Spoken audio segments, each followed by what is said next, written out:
9 or more, which would exceed the Great East Japan earthquake. A major tsunami of up to 30 meters is also expected to occur. When a major tsunami occurs, what will decide whether we live or die? Dr. Makoto Tomatsu studies tsunami disaster preparedness in Hokkaido. He believes the most important thing is to provide accurate tsunami information as quickly as possible. 戸松さん、本日はよろしくお願いいたします。はい、よろしくお願いいたします。戸松さんはどのような研究を行っているんですか？私どもの研究ではですね、主に津波からの避難の研究をこれまでずっと進めてきております。Tomatsu recently conducted an evacuation experiment for a tsunami that could be caused by a megathrust earthquake in the Chishima Trench. 50 residents from Hokkaido's Hamanaka town participated.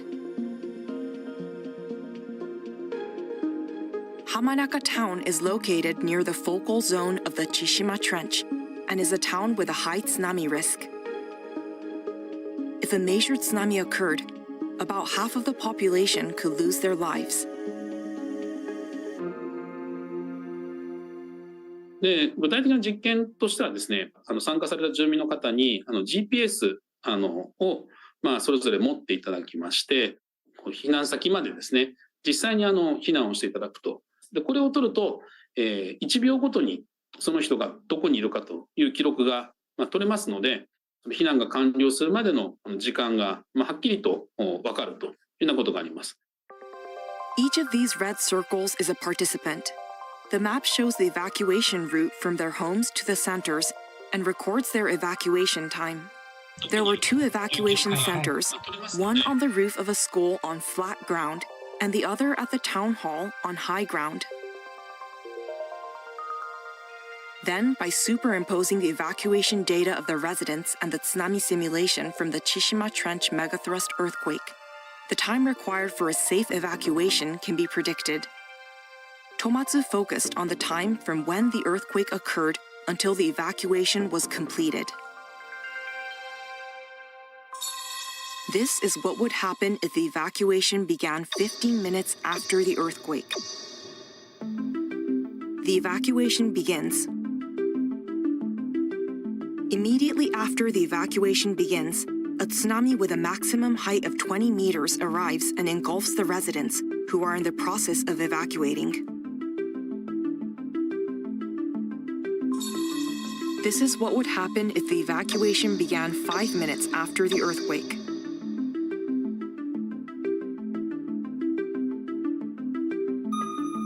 Residents are moving to the 2 evacuation centers.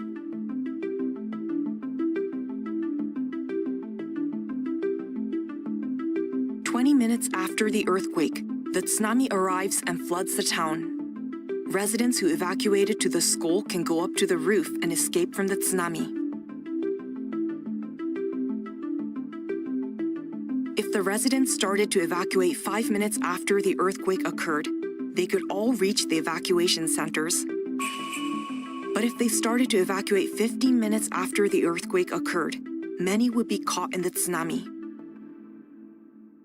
わずか10分の違いですね。これで住民の方の生死、それが分けられるというような結果が出たと。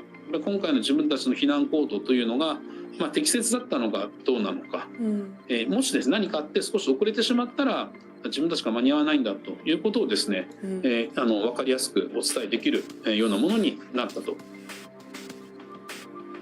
But if a megathrust earthquake and tsunami occur, will people be able to evacuate as quickly as in a practice drill? Quick and accurate tsunami information is essential in the confusion of a disaster situation. In the Great East Japan earthquake of 2011, an inadequate observation system for earthquakes and tsunami made it impossible to accurately predict the height of the tsunami, which contributed to a delay in evacuating residents.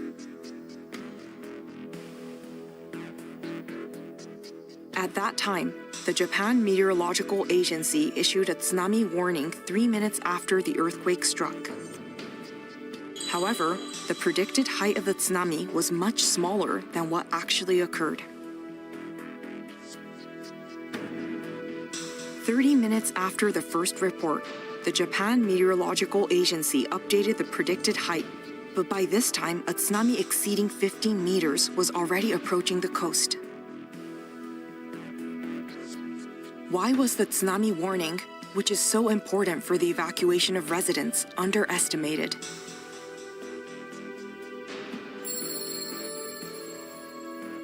Tsunami warnings are based on simulation results that have been carried out in advance and stored in a database.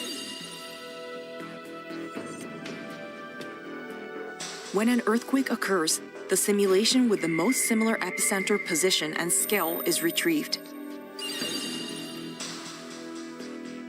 The selected simulation results are then announced as an alert.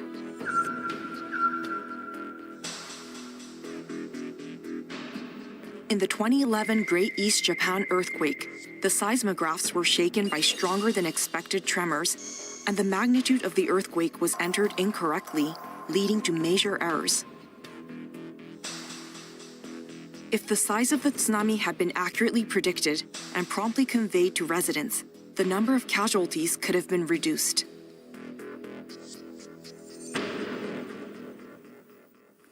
More than 10 years have passed since the Great East Japan earthquake, and tsunami observation technology in Japan has advanced significantly. What are the latest developments in tsunami observation?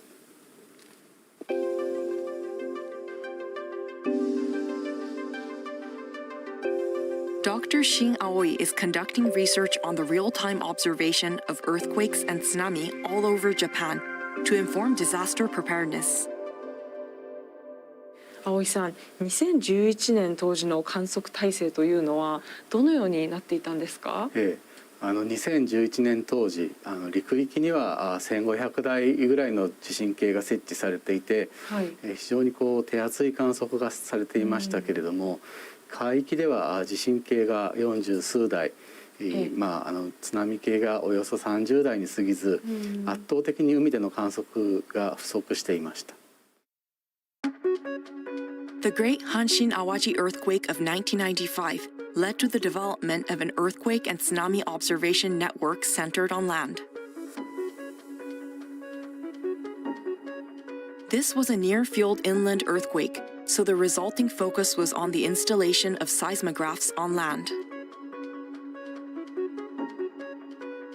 However, the epicenter of the Great East Japan earthquake of 2011 was off the Pacific coast. The system for observing undersea earthquakes and tsunami was inadequate and contributed to the underestimation of the tsunami warning and the loss of many lives.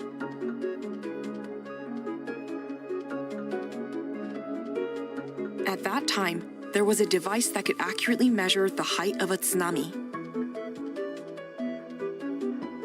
The cable-type water pressure gauge. When a tsunami occurs and the water level rises, the weight of the water increases and the water pressure on the device increases. The height of the tsunami is measured using these changes in pressure.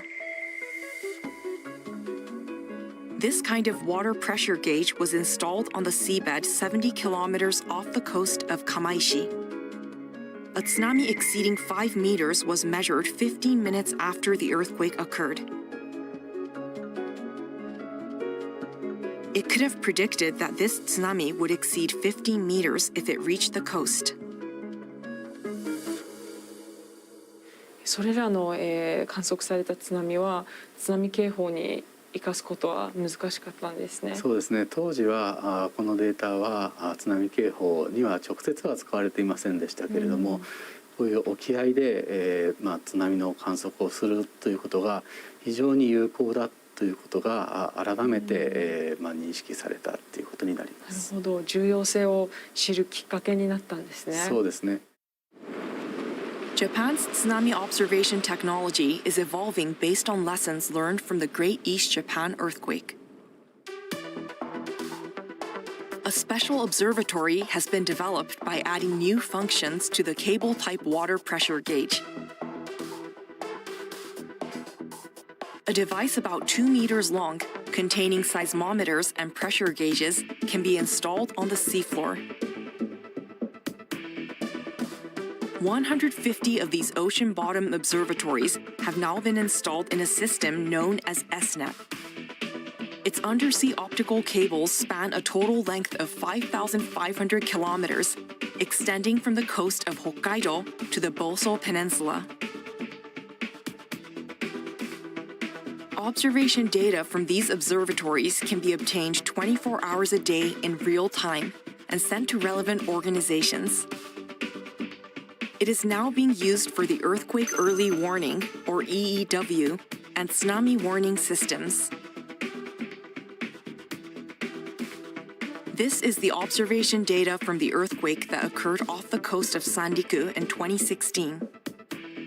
The ESNet observation data is at the top, and the land observation data is at the bottom.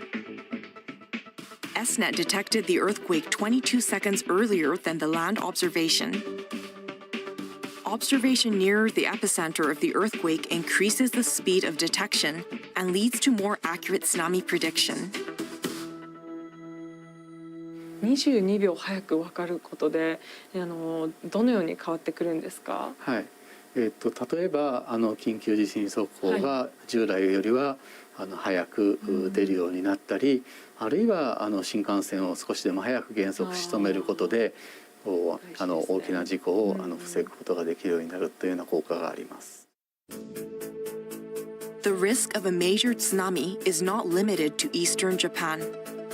In the worst-case scenario, 320,000 might lose their lives in a Nankai Trough megathrust earthquake.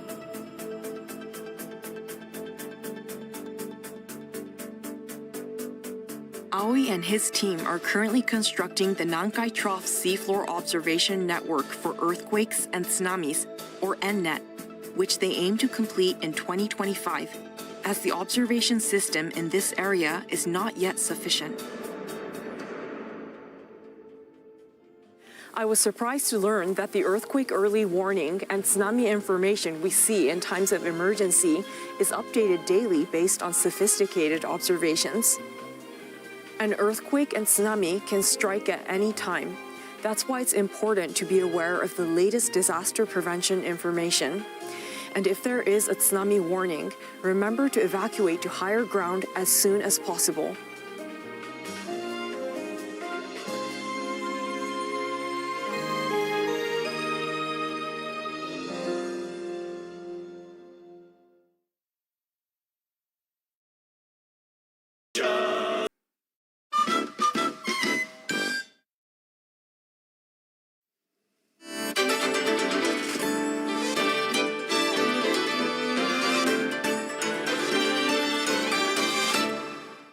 Welcome to NHK Newsline. I'm Ramin Melagard in Tokyo. Volunteers are trickling into areas of central Japan affected by the powerful New Year's Day earthquake. People in Ishikawa Prefecture are hoping that more will come to help out at understaffed evacuation centers and elsewhere. In the town of Shika, some sorted through pieces of broken furniture and tableware. My heart aches seeing these reminders of the people who lived here. I'll do my best. Flights have resumed between Tokyo's Haneda Airport and Noto Airport in Ishikawa Prefecture, where workers had to repair cracks in the runway caused by the quake. Some passengers at Haneda were on their way to see their parents and others and to take part in volunteer activities.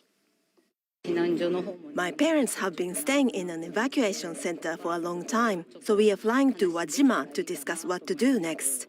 I think more and more volunteers will be able to go to the disaster-hit areas. The fact that you can travel there by air in just an hour makes a huge difference. All Nippon Airways says it will operate 6 flights a week through the end of February. And police say a suspect in a 1975 bombing in Tokyo has been found after being on the run for almost 50 years. They say the man is hospitalized in Kanagawa Prefecture near the capital.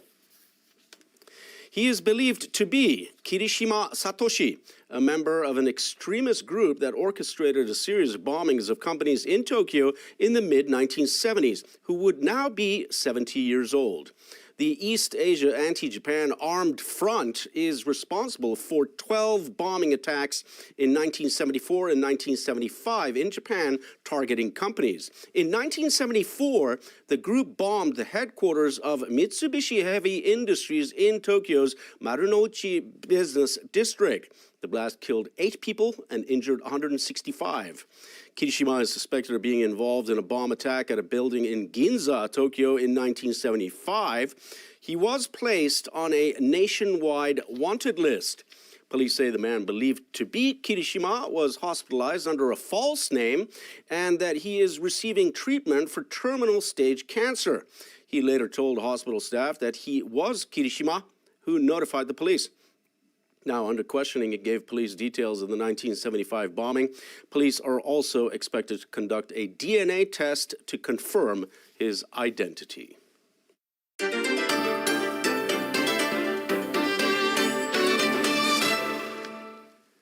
U.S. President Joe Biden's administration has paused new approvals for applications to export liquefied natural gas. It cites the need to further study the environmental and economic impacts of the gas. Now, Biden apparently aims to underscore his commitment to address climate change ahead of the presidential election in November. The Biden-Harris administration is announcing a pause on pending applications to export liquefied natural gas to non-free trade agreement countries from here in the United States. And the Department of Energy must authorize exports of LNG to countries that do not have a free trade agreement with the United States. The Biden administration noted the criteria the department uses to determine those permits are roughly 5 years old. It stressed the pause will have no near-term impact on the delivery of LNG to U.S. allies in Asia and to European countries who are working to reduce their reliance on Russian natural gas. Climate activists in the U.S. have criticized the growing production and exports of LNG. The U.S. is the world's largest exporter of the fuel. U.S. exports of LNG are projected to double by 2030. And judges on the United Nations top court have delivered an interim ruling on a case of the fighting in Gaza. They've ordered Israeli leaders to take all measures to prevent genocide and to allow more humanitarian aid, but they did not order a ceasefire. Officials from South Africa filed a case last month. They accused Israel of committing genocide and asked the judges to call for a suspension of military operations. A final decision could take years, and the ruling on Friday fell short of ordering the fighting to stop. Israeli leaders say they have the right of self-defense. The vile attempt to deny Israel this fundamental right is blatant discrimination against the Jewish state, and it was justly rejected. The charge of genocide leveled against Israel is not only false, it's outrageous. The fighting in Gaza has killed more than 26,000 people, and Palestinians had mixed reactions to the ruling. This is a binding legal obligation. States now have clear legal obligations to stop Israel's genocidal war on the Palestinian people in Gaza. Protesters outside the court say the judges did not go far enough. It is really disappointing because they didn't force ceasefire, and the genocide will continue, and this is very sad. Some protesters say the ruling has only symbolic value as the court has no mechanism to enforce it. And Israeli authorities are accusing workers at a UN agency of being involved in the Hamas attack in October. The head of the group has launched an investigation.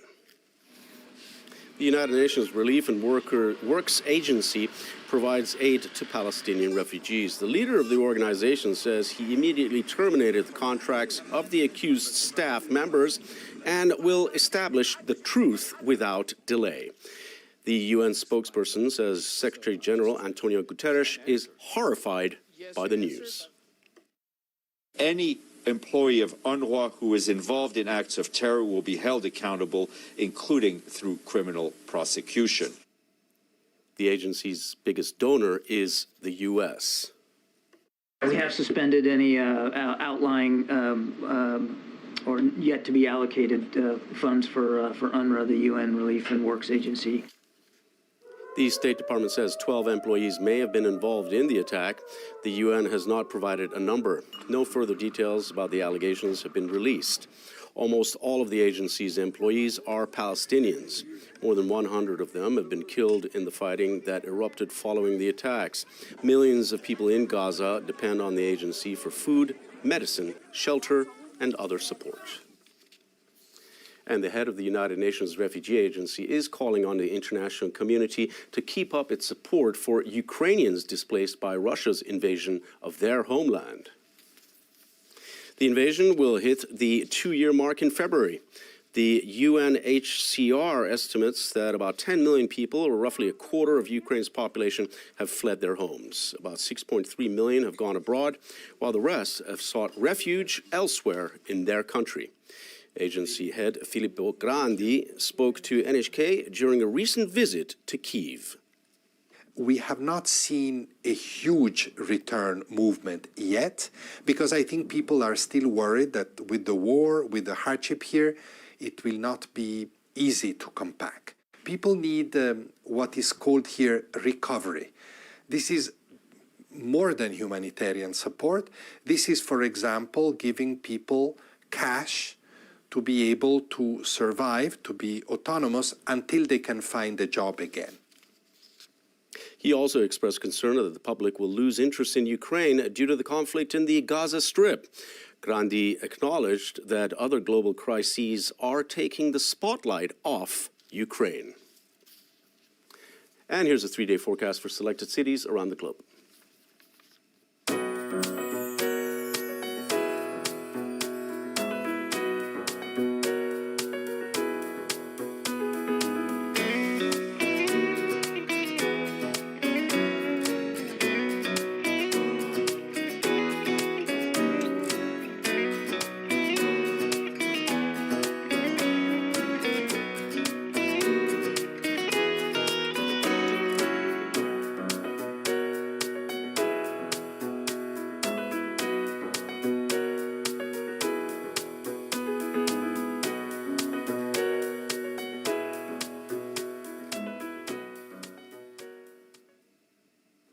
And that is a wrap for this edition of NHK Newsline. I'm Ramin Malagard. Thank you very much for joining us.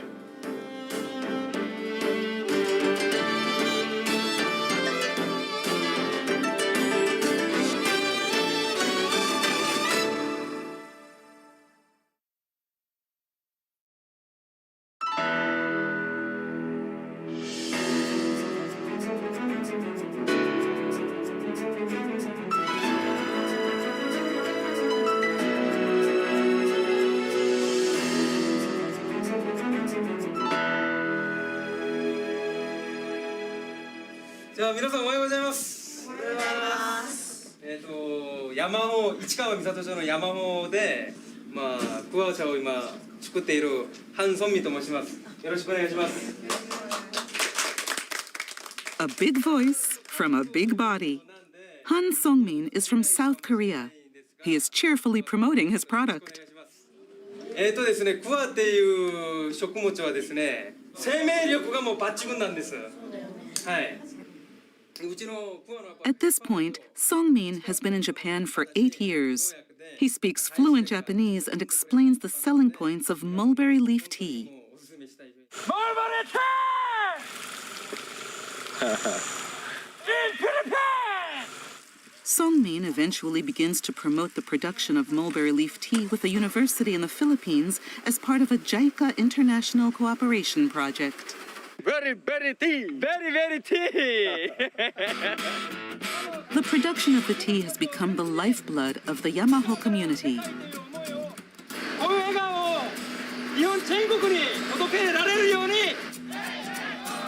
This is an 11-year record of a man who has devoted his life to mulberry leaves.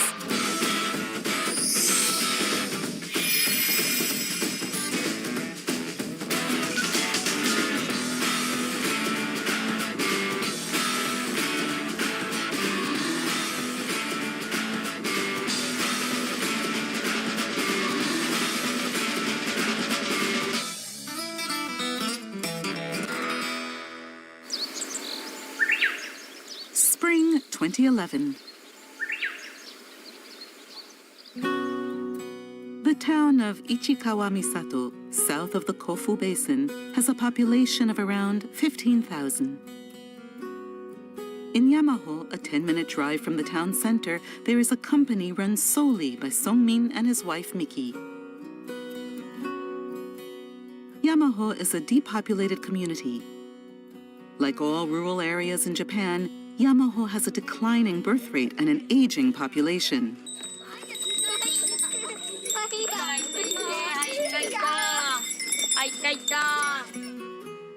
Mulberry fields are a symbolic landscape of Yamaho. Songmin buys mulberry leaves from the locals to make tea. Most of the mulberry leaves grown in this community are used as raw materials for Songmin's company.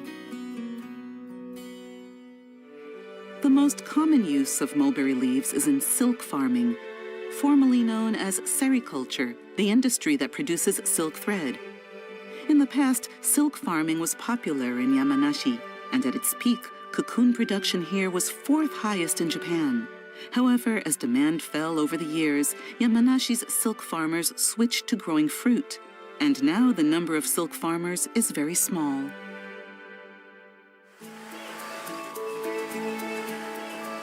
Songmin's company only uses mulberry leaves produced in Ichikawa Misato that are no longer used in silk farming. The tea has a dark green color and a clean taste. Songmin is solely responsible for production and sales.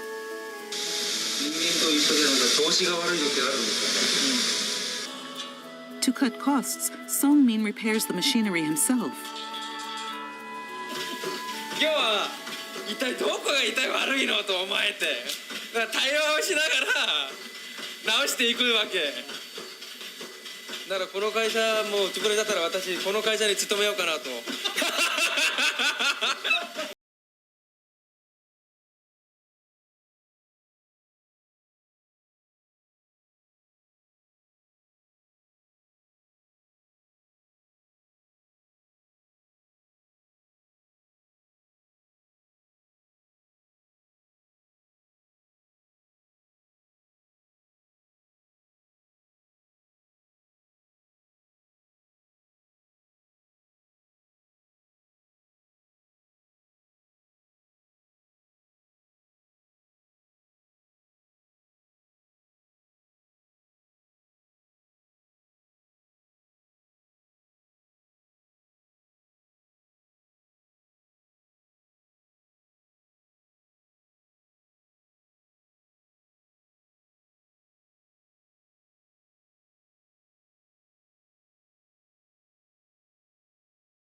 Miki's father Toru is the owner of a health food company in another prefecture and was the couple's inspiration for tea making.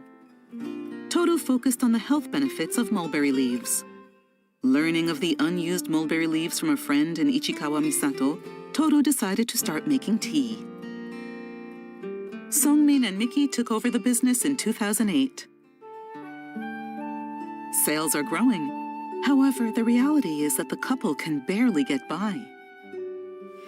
コツコツやるものだから本当に大変ですよねまだ正直まあでも2人なのでなんとかやってる感じ The house is 50 years old. The rent is 15,000 yen. It is rented at a reasonable price to the couple who work hard. Life may be hard, but they never forget to smile and have hope. This is their way of life.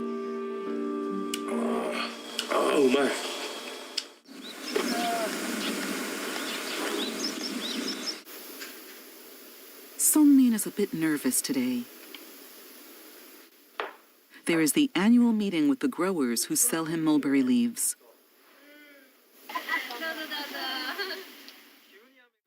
There are 18 growers, but they're getting very old. The oldest is 87. The youngest is 70. None of the farming families have a successor.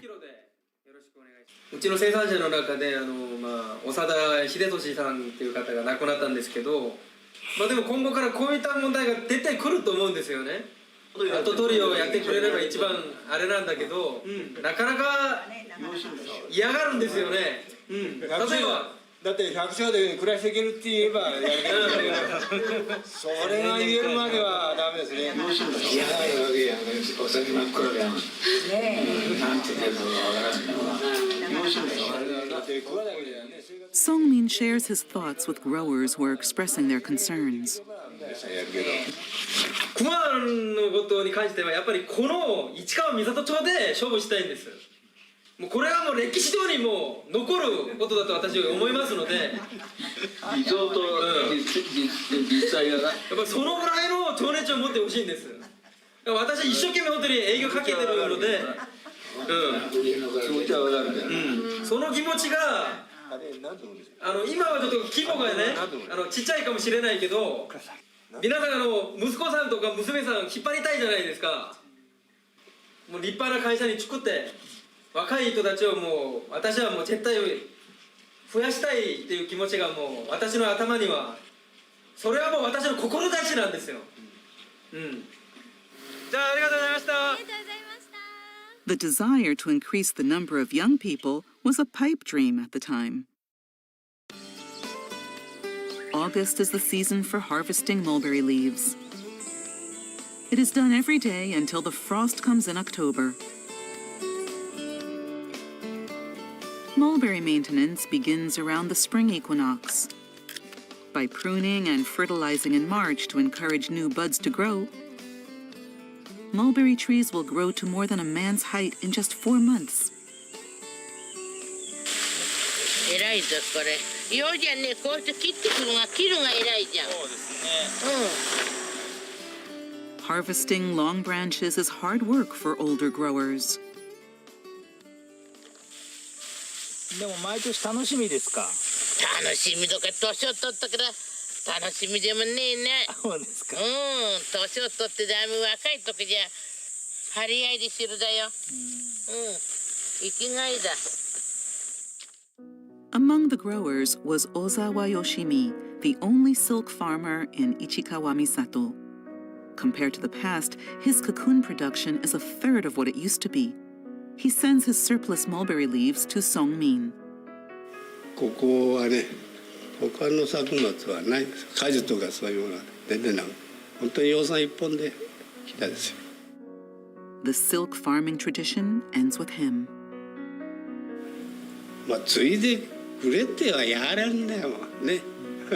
この仕事じゃ生活になっちゃいかん。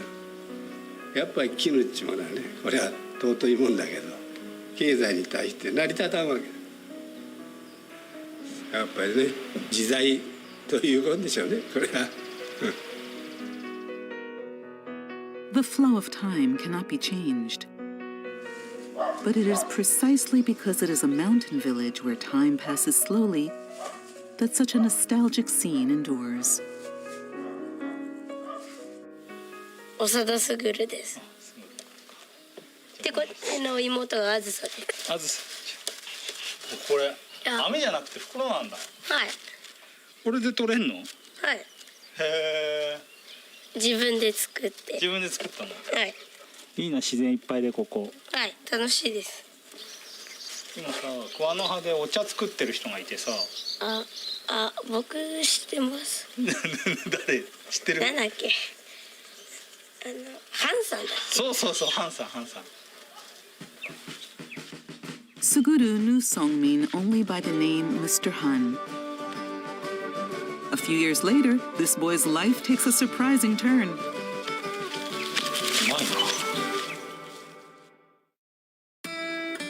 From August to October, the couple makes tea from early in the morning until late at night. The mulberry leaves are harvested by the growers in the morning and made into tea on the same day. They are steamed, rubbed, and dried. The process is the same as for green tea. Songmin has special feelings for this year's new tea.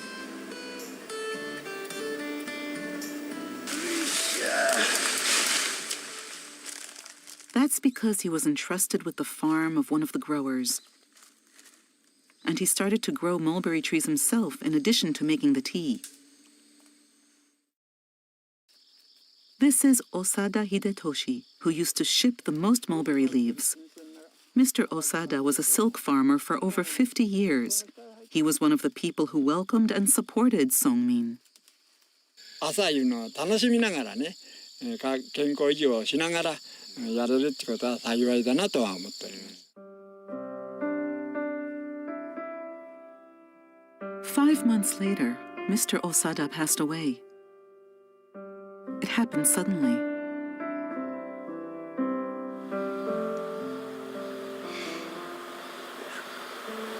Minna 死ぬんだ。いつかどうか。そう思った私は死ぬんだな。人って死ぬんだなと思った。Mr. Osada had high hopes for mulberry leaf tea. As a mulberry expert, he also gave Songmin advice from time to time.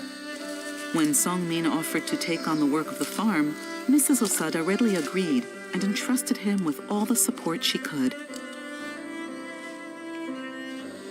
これがだから長田さんがいつも乗ってた車だったので思い出すんですよね。これを乗ると、まあ地元のお父さんみたいな感じで、何かあったら教えてあげるから何でもかんでも言ってくれみたいな感じでいろいろお世話になってたので、もう仕事熱心の方で、もうバリバリやってくれたので。Songmin's workload is increased, but he never complains. He's entrusted with the farm because the locals trust him. Autumn, 4 years after the Han couple lived in Yamaho. On this day, the Yamaho district and the local elementary school held a joint sports day.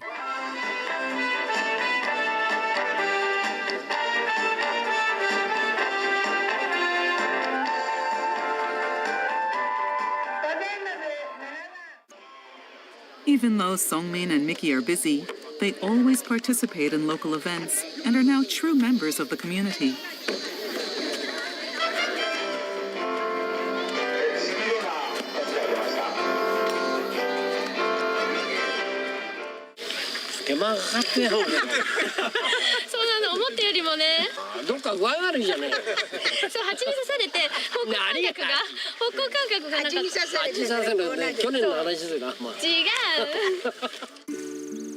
In November, after the tea production was finished, Songmin visits the Osadas. He wanted to express his gratitude for the successful harvest to Mr. Osada, who supported mulberry leaf tea production before his death. Songmin starts tending the field in preparation for the next harvest. He has decided to protect this one himself. だからいろんな意味で本当に、ありがたいんですよ、大貞さんに。大貞さんなりに思いがあって一生懸命頑張ってくださったと思うんだよね。だからまあ大事にしていきたいという気持ちが当然あったんですよね。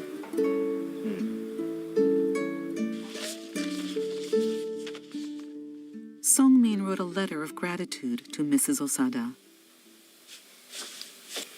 長田さんへ、今年度の桑の収穫は長田さんのおかげさまで無事に終わりました。今年の夏、初めて桑畑で葉っぱを取ることができました。そして亡くなった長田さんのことも葉っぱを取りながらたくさん思いました。口ではあまり言わないけど、亡くなった長田お父さんのことを大切にしていきたいです。私たちが心から言いたいことがあります。お母さんも心から聞いてください。ありがとうございます。そしていつまでも元気な姿で過ごしてください。泣けちまうよ。うちの娘言った。この年でね、こういう手紙を書く人が日本に若者にいるお母さんって言ったからね、多分いないだろうなって私言ったけどね。うちの娘はそう言いながらね、泣きながら読ませてもらってた。嬉しかったです本当に。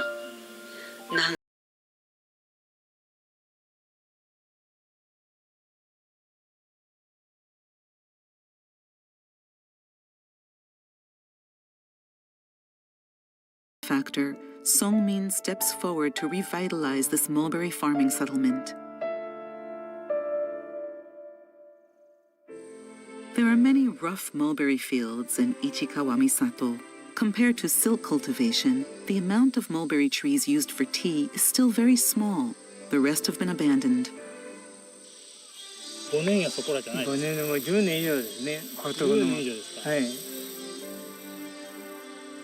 The causes are the same in all rural communities. あと5年も経つとみんな偉くなるよね。80を過ぎてる人がほら出してるでしょ。人がだんだん年取っちゃって、その辺が一番こうなんか農村の悩みじゃないですかね。Songmin's challenge begins. 桑名こと丹と申します。丹村美と申します。丹村美と申します。よろしくお願いします。In order to revive the abandoned mulberry fields, sales must be increased. Songmin attended a number of trade shows in an effort to get corporate orders, in addition to individual mail orders. And he won a big contract. 製薬会社から15トン作ってくれっていう注文いただいた時は嬉しかったですね。今ちょっときちんと段取りをしてこの事業を拡大すればいろんなところからたくさんの注文が来るんじゃないかっていう、それを直感的に感じたんですよね。Songmin's actions, which arose from his intuition, far exceeded people's expectations. The rough mulberry fields have been cleaned up, and there are rows and rows of what look like wooden sticks. These are mulberry seedlings, in farmland in Ichikawa Misato town. The total area is 27,000 square meters. 全部で2万本。2万本で言ったことを少し後悔してる。He borrowed money to plant these mulberry trees. It's a big venture for Songmin.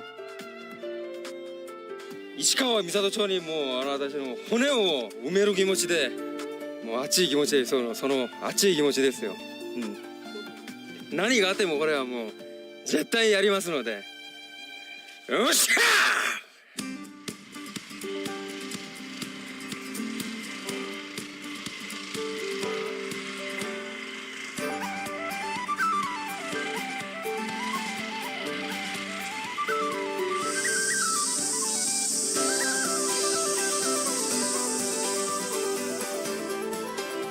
Abandoned farmlands have been revitalized. Residents are surprised by this landscape. 昔は本当に全くこの通りの風景でしたね。どこ行ってもみんなこういい桑でね、ずっとね2万本植えるということで、その後聞いた時びっくりしたんですよね。A revitalized mulberry settlement. The green shines. And the performance of Songmin and Mickey's company increased dramatically. Tea production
Suguru is the boy who was catching insects with his sister on his back. Suguru and Azusa are very close, just like before. They came to help with their mother, who works at Songmin and Miki's company. Suguru seems very motivated. 農作業好きなの？はい。嬉しそうだな。好きなんだ。興味あるんで。将来やりたいの？やりたいです。Songmin has high hopes for Suguru. もう言うことなし。やっぱり。こんな立派な子供はないね。もうすぐろ見て私はどんどん元気になるんだもん。あれ。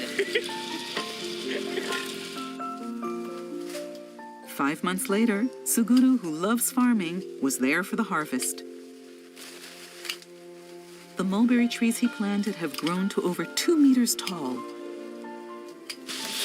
嬉しいですね。嬉しい。はい。Suguru has been helping the farm often. As he spent time with Songmin, a thought occurred to him. これからも来る？行きます。何年にも？何年も何年も？はい。ハンさんがやってれば？まあ将来もここで働こうかと思ってます。本当に？本当に。Songmin's wish to attract young people has been realized. 聞きました私も。はい。だからもう嬉しくてね。さらにスグルと一緒にできること、これから考えて心を合わせて楽しく元気よく夢に向かって全力で走っていく。Suguru went on to an agricultural high school. He has started to make steps toward his dream.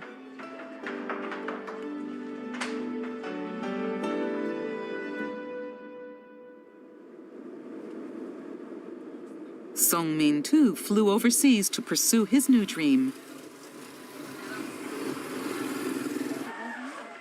Songmin is visiting a farmer in the Philippines. 私はですね、なぜこっちに来たかというと、皆さんと一緒に不和の栽培をしたい。農家への所得が上がるように。そういう仕組みを今考えてます、お互いに。The province of Pampanga boasts vast farmlands.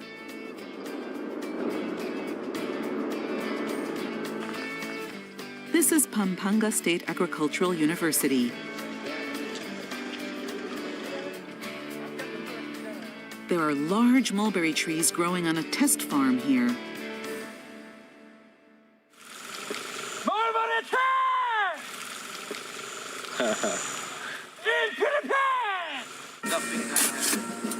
Songmin planted them with students in 2014. Introduced to the university by a Korean friend living in the Philippines, he began planting mulberry trees as a volunteer. This initiative has moved the country. Songmin applied for a project to support developing countries through the Japan International Cooperation Agency, or JICA. His proposal to assist the Philippines with Japanese mulberry farming methods was accepted. He then formed a project team with his friends in Yamanashi Prefecture to try to help Philippine farmers with Japanese agricultural technology. やっぱりフィリピンでですね、日本の心も植えたいし、何が何でもこれは本当にね、実現に持っていきたいんで、はい。In 2016, the JICA project was launched to test the cultivation of Philippine mulberry, which is suitable for the mass production of tea. University president Honorio Soriano Jr. plants mulberry seedlings with Songmin. He's excited about Songmin's passion and the benefits that mulberry will bring to Philippine farmers. Very good! Very good! Very tea! Very tea! mulberry will be very important commodity, and the governor of the province of Pampanga is very much happy to be part of this planting of mulberry in the whole province. It has a very high prospect. This is the first time for the students to grow mulberry. Songmin teaches them how to cultivate. Yeah. Yellow. Energy.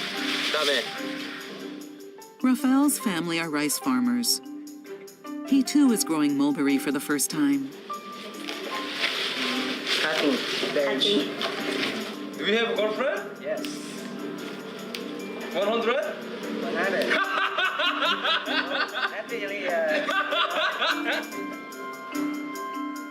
University President Soriano and Songmin formed a strong friendship. Since this project is an international contribution, it does not benefit Songmin's company.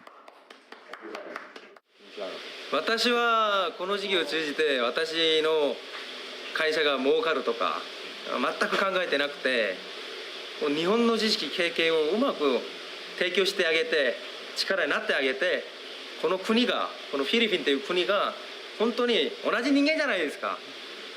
同じ人間として同じ兄弟同じ姉妹として本当に豊かになってほしい。私は日本に13年住みながら日本の方たちから教えてもらったり、いろんな方たちから支えてもらって、そういうね恩返しを私はしたい。8 months later, the mulberry field is lush and green. In the Philippines, where it's warmer, mulberry leaves can be harvested even in winter, and production is much higher than in Japan. とっても生き生きしていいわ。バッチリだよこれもう。成長点もしっかりしてるし。The project in the Philippines has achieved a good result in the cultivation of mulberry trees.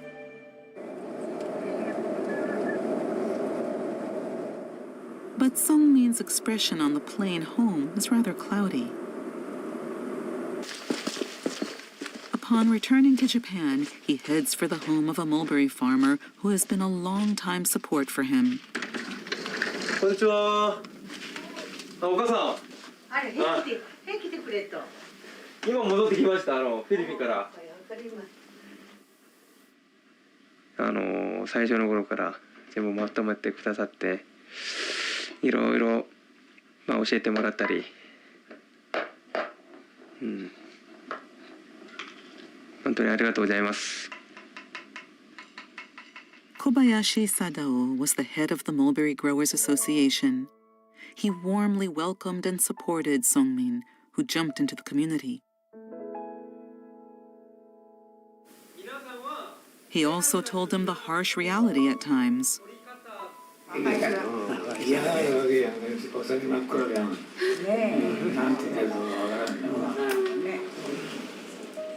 He was very important to Songmin.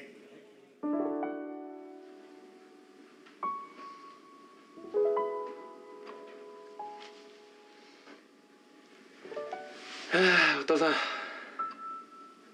遅く参りまして本当にごめんなさい。本当に眠るように言っちゃった。いや本当すみませんね。すぐ来れなくて。いいえいいえ、とんでもねえ。それどころじゃねえじゃん。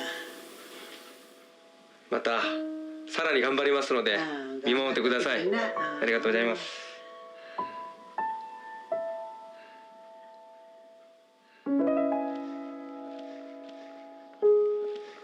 寂しく思う時間があれば本当にもっと頑張って佐藤さんにで私も天国で会った時ちゃんと報告できるように頑張りたいです。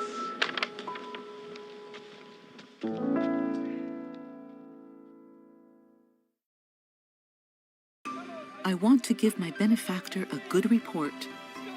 With this in mind, Songmin's company continues to grow. It now has more than 40 employees.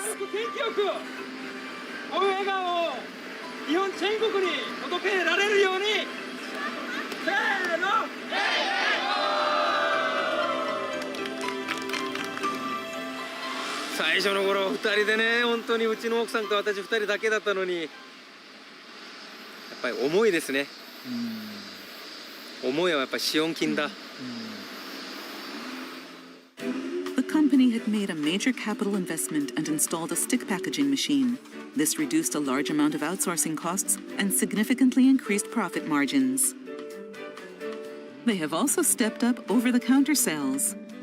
Their products have been adopted as a souvenir of Yamanashi at highway rest areas and are now available at most supermarkets in the prefecture.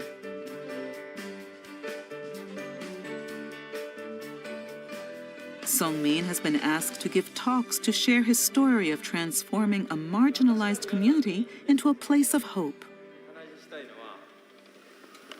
言葉というのは種なんです。悪い種をどんどん言う人は結果として悪い方向に行く。まっすぐで美しくてきれいな言葉、きれいな種をどんどん言う人は人生がそうなります。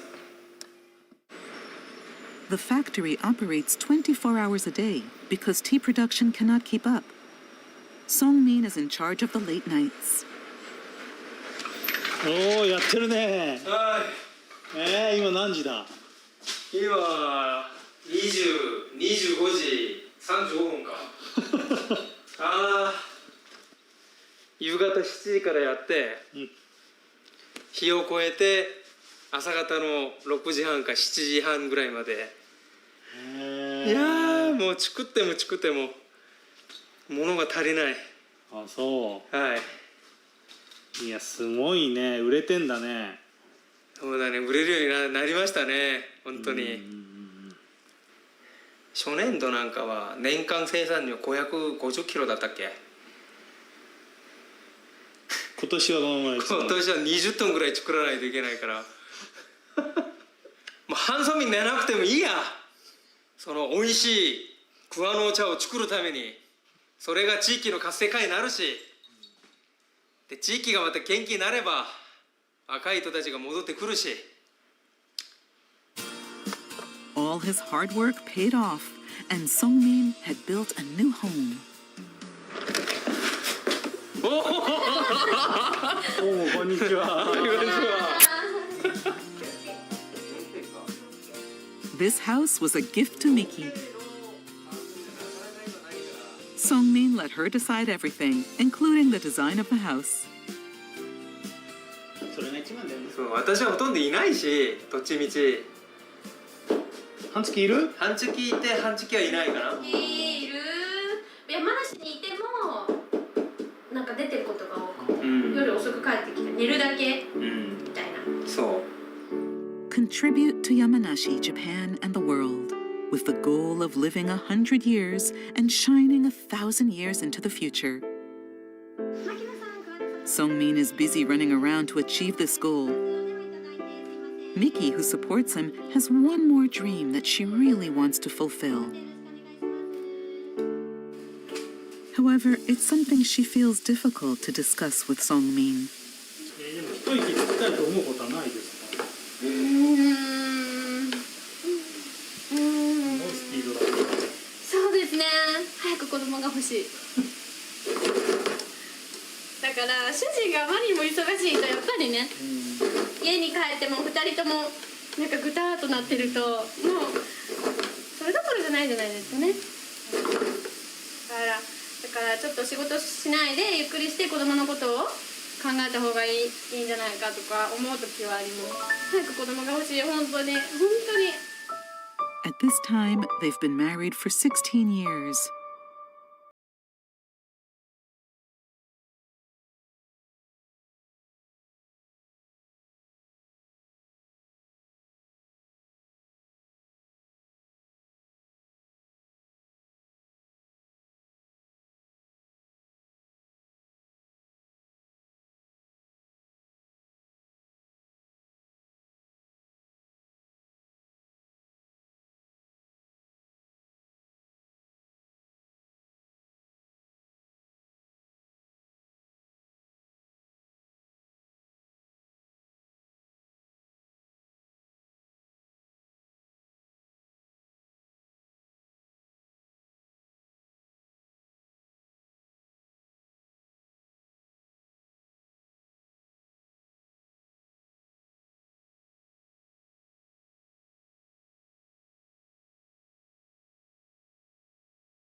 I'm very happy. And now our dream is realized. Songmin immediately brews the first tea in the Philippines.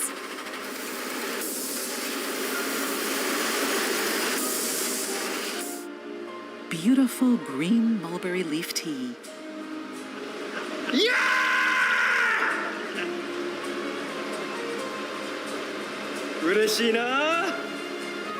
That one? Yeah.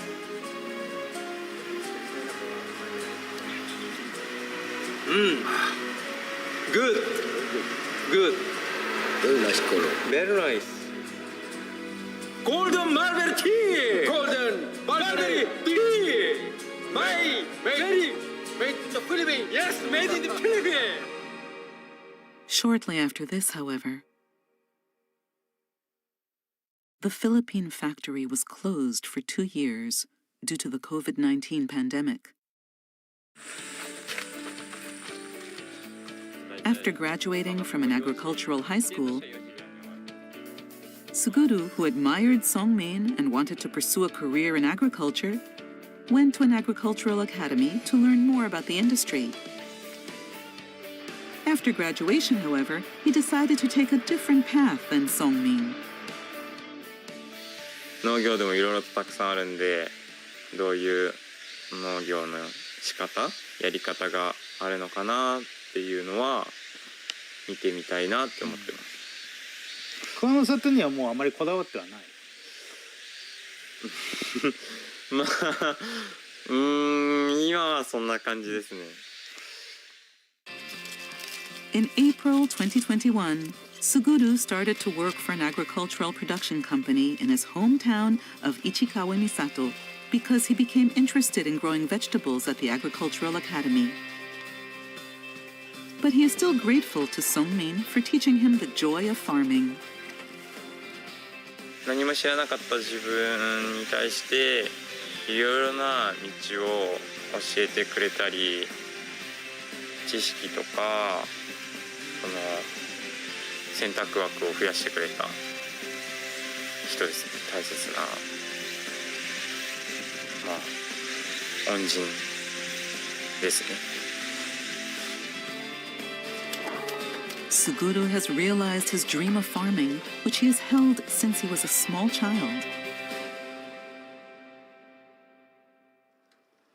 And Songmin has also realized his next dream. かっこいいか? It's a brand new tea factory. 新工場開設記念式典に遠くから足を運んでくださって心から感謝申し上げます。山梨と日本、そして皆様と一緒に成長してきました。死ぬ時は何も持っていけない。しかし残すことはできる。私は未来のために、子供たちのために姿勢と志を文化として残したいです。今日も元気よく明るく楽しくいきましょう。せーの、Finally, a long-awaited moment arrives for the couple.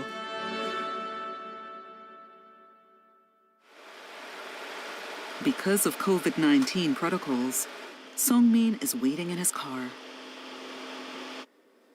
いやーだからもう朝3時半でしょ、今午後もう2時近くでしょ、ずっとだもん。もうそわそわもうダメですね。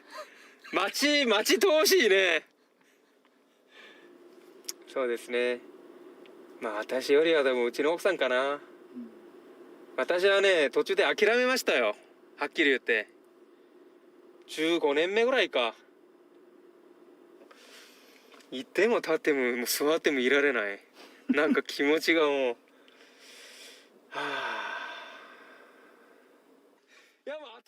And finally, 思わない？お！ミキ？生まれた！あお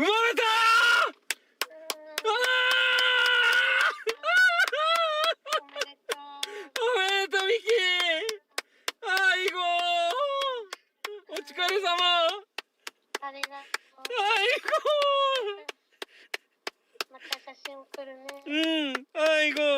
ミキ元気？ちょっとフラフラ。いや、暗算したミキ？暗算、ちょっと大変だったね。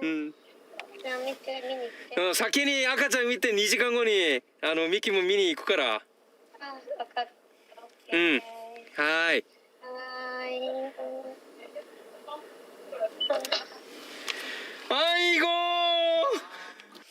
아이고 미키 고생하셨네.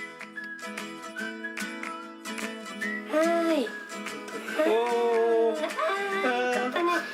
아빠다요. A baby boy weighing just 3,000 grams. やっと会えたねって。そうだね。うちの奥さんの方が本当に18年2ヶ月だからいっぱい泣いたし。いっぱい泣いたしね。私もママになりたいよ、協力してよっていう。ヒカル18年待ったのは、まあ本当にその期間私がヒカルの親になるために、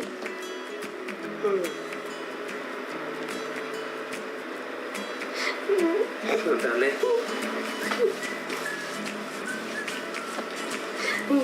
ヒカルの親になるために、必要な時間だったかなって病院ですごい思って。いや、全ての出会いはいつも感動があるけど、またこれは別格ですね。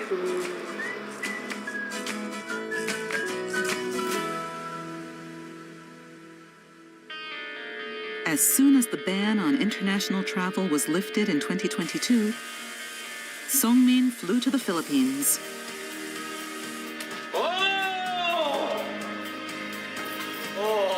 Very good. Very clear. The purpose is to reopen the factory at the Pampanga State Agricultural University, which had ceased operations for 2 years. 錆びてない。大丈夫だよ。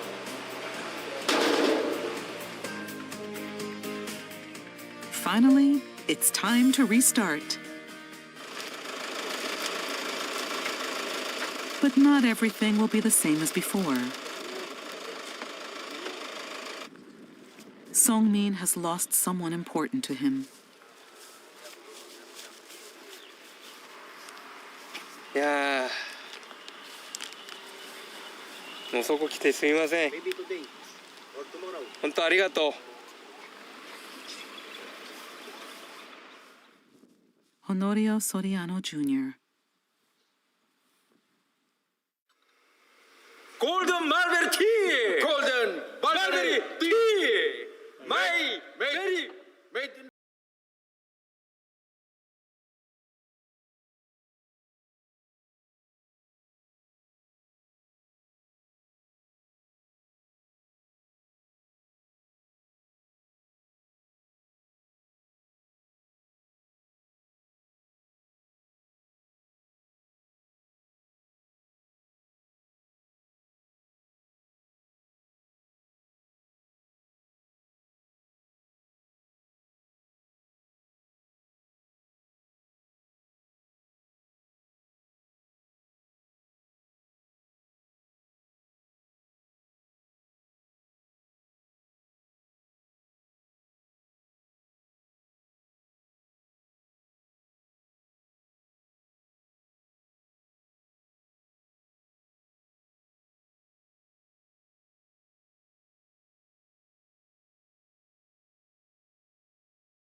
I miss you, father!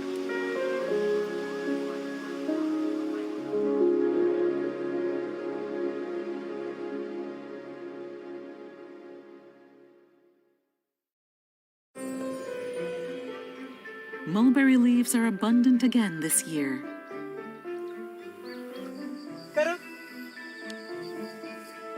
He made his debut in the field this year.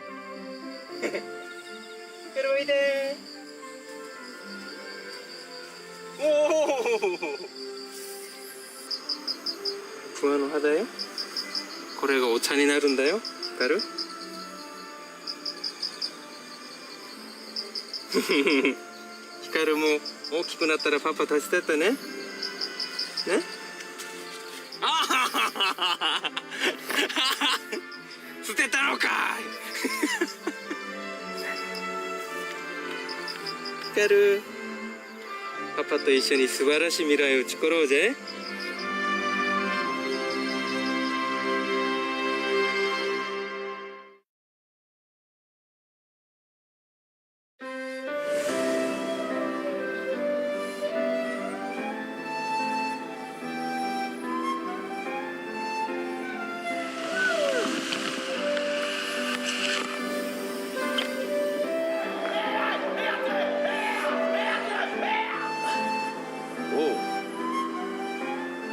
Look at this view! Oh my god!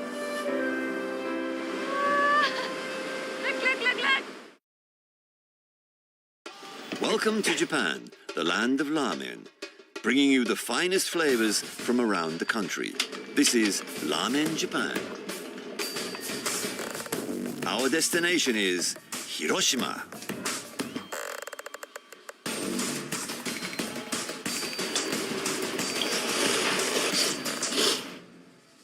Help yourself to a bowl of our best.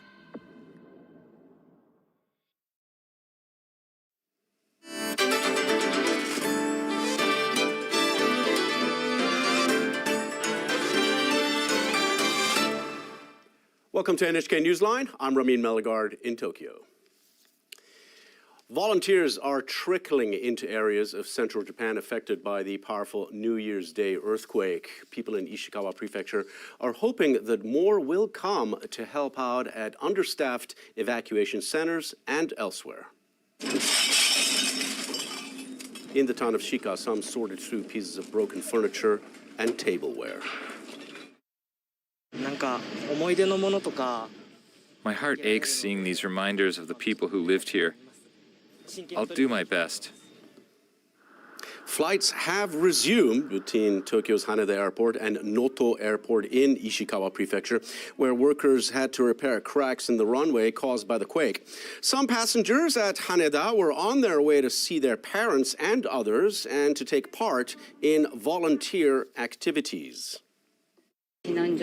My parents have been staying in an evacuation center for a long time, so we are flying to Wajima to discuss what to do next. I think more and more volunteers will be able to go to the disaster-hit areas. The fact that you can travel there by air in just an hour makes a huge difference. All Nippon Airways says it will operate 6 flights a week through the end of February. And police say a suspect in a 1975 bombing in Tokyo has been found after being on the run for almost 50 years. They say the man is hospitalized in Kanagawa Prefecture near the capital. He is believed to be Kirishima Satoshi, a member of an extremist group that orchestrated a series of bombings of companies in Tokyo in the mid-1970s, who would now be 70 years old.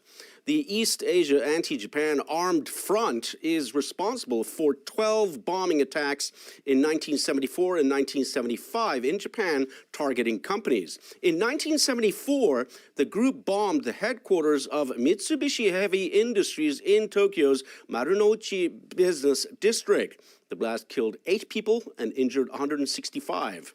Kirishima is suspected of being involved in a bomb attack at a building in Ginza, Tokyo in 1975. He was placed on a nationwide wanted list. Police say the man believed to be Kirishima was hospitalized under a false name and that he is receiving treatment for terminal stage cancer. He later told hospital staff that he was Kirishima, who notified the police. Now, under questioning, it gave police details of the 1975 bombing. Police are also expected to conduct a DNA test to confirm his identity.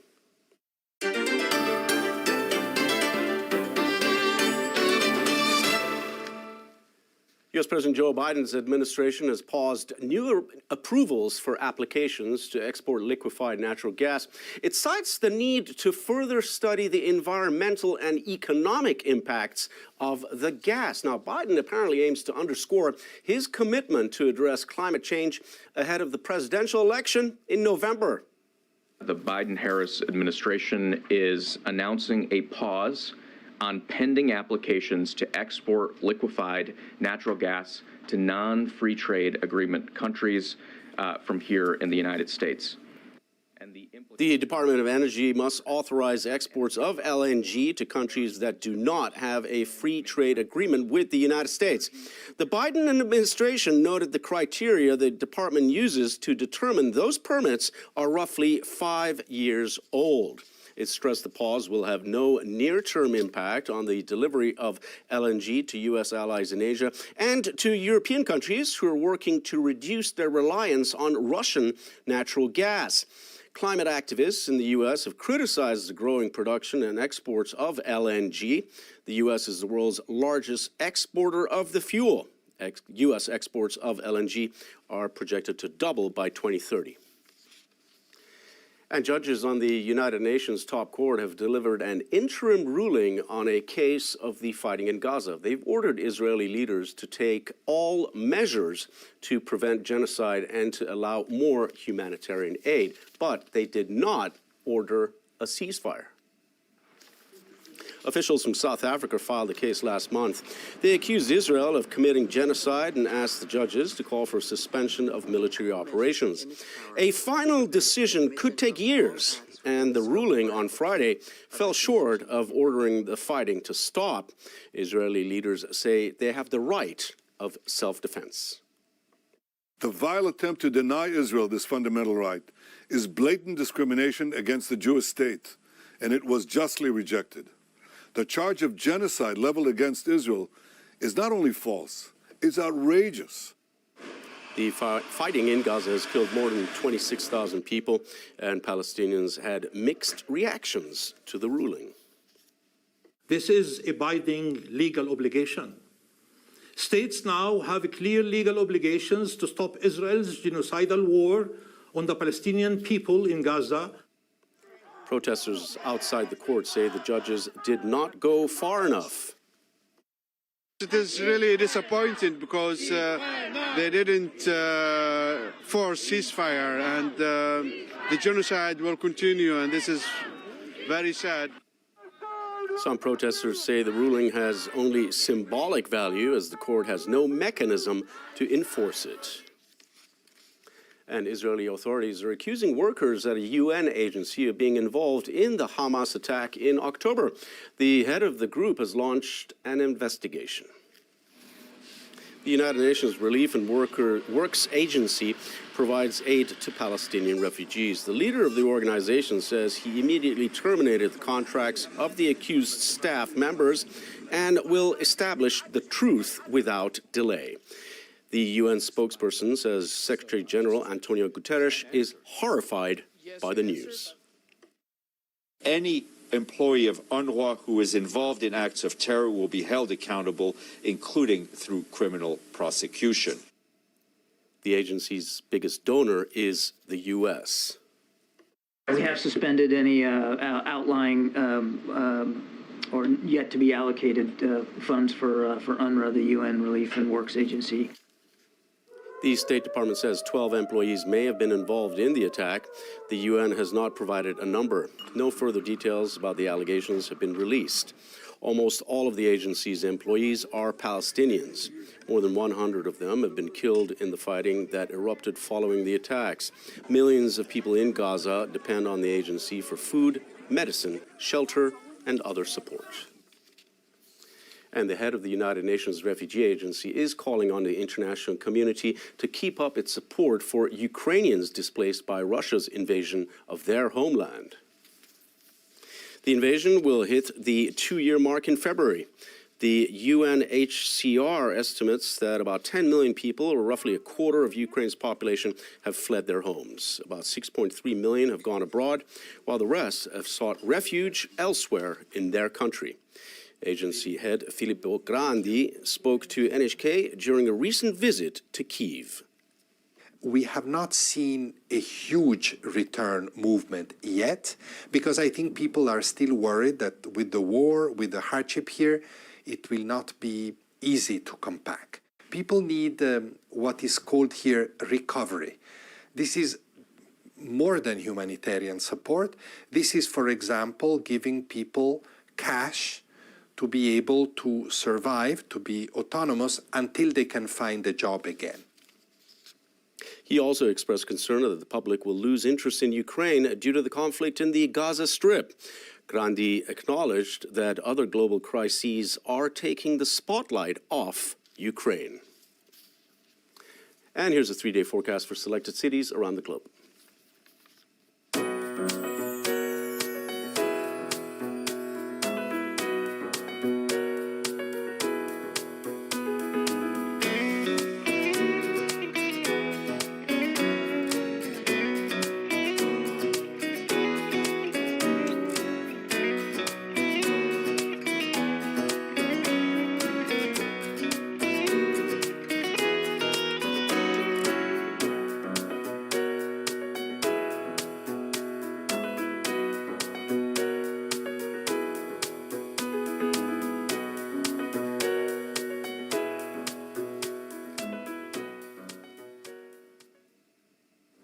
And that is a wrap for this edition of NHK Newsline. I'm Ramin Malagard. Thank you very much for joining us.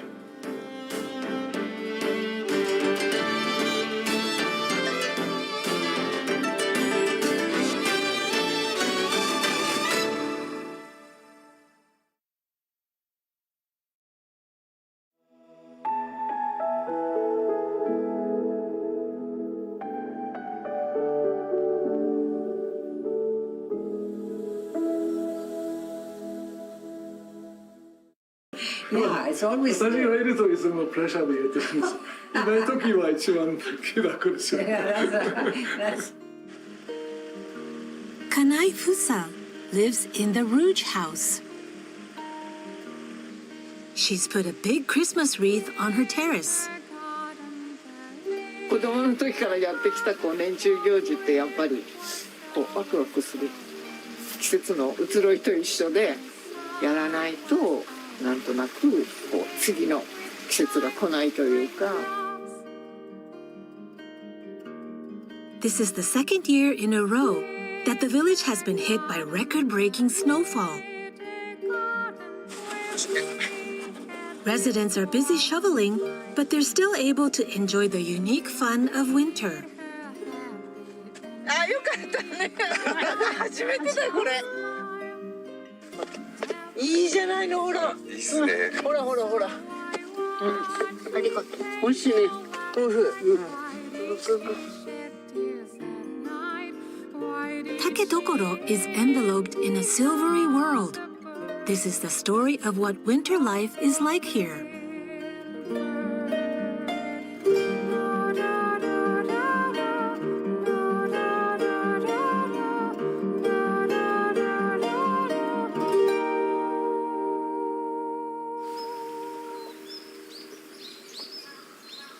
November.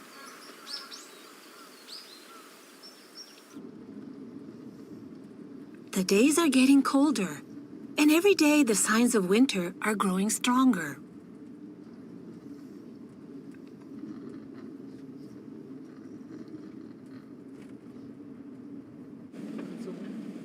Today, Carl's going to a nearby town to see a vacant house.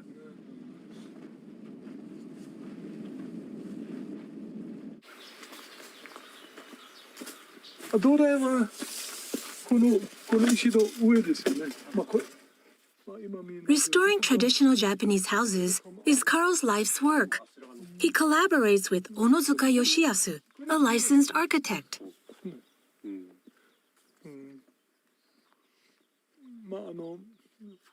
The owner of the house contacted Carl, who came to check on its condition. It was built well over 100 years ago.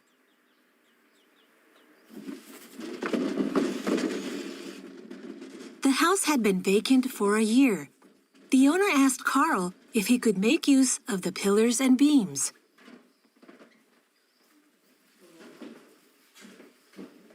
the first thing that caught Carl's eye was a splendid beam, the likes of which he'd never seen. これすごいよね。42センチ。42センチ。すごいよね。そうですね。これと、あとまだ向こうに、もうすごいの、まずは40センチぐらいのものでしょうね。そうですね、40。These large beams, over 40 centimeters wide, support the structure of the house on all sides. これも結構深いよね。Carl checks the second floor. この梁はもう45センチぐらいですよね。これもっと太い。A large beam over 10 meters long forms the backbone of the house. もうちょっと片付けしないとわからん。まあ本当に解体の時でわかるんですよ。非常に汚く見るかもしれないけど素晴らしい材料ですよね。これが見るとすごいじゃない。これは普通今考えられないんですよね。みんななるべくまっすぐにしたりですよね。やっぱり昔の大工さんの棟梁たちは無駄しなかったんですよね。まあ古民家みんな掘り出し。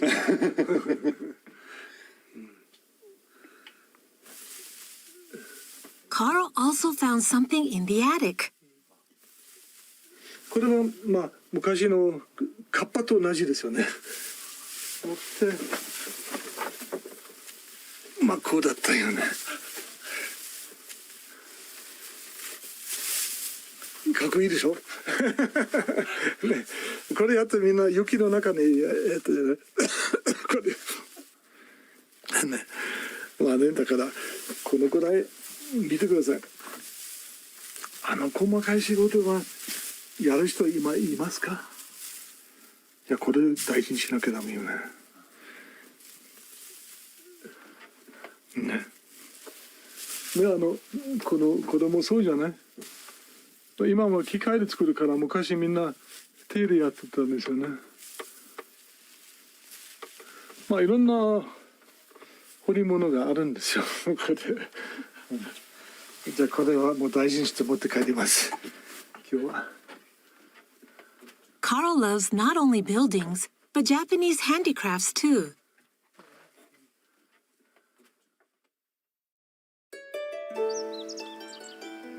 The house that Carl and Tina live in is 120 years old.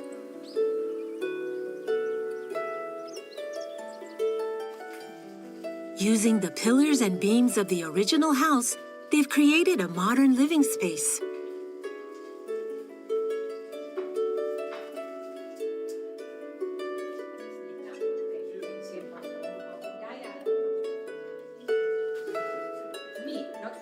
Tina's a good cook, and her neighbors often share fresh vegetables with her. これ山で撮ったんですよね。名前はわからないけど。Presentos from other people from the area. Right? Everything is from the area here. This is pumpkin. Pumpkin. That's my favorite. So, jetzt mache ich meine Bildchen. Nehme ich da diese erstmal, ne? Und dann nehme ich diese hier, sind schön. I have to clean them a little bit. On today's menu is steak with sautéed mushrooms. Und das ist genau nach deinem Dings, ne? It's the way he likes it. So wie ich mir das von der Schweiz. Tina mashes up the pumpkin and adds some fresh cream and butter. Kabocha is fantastic for me. I can eat every day kabocha. Every day.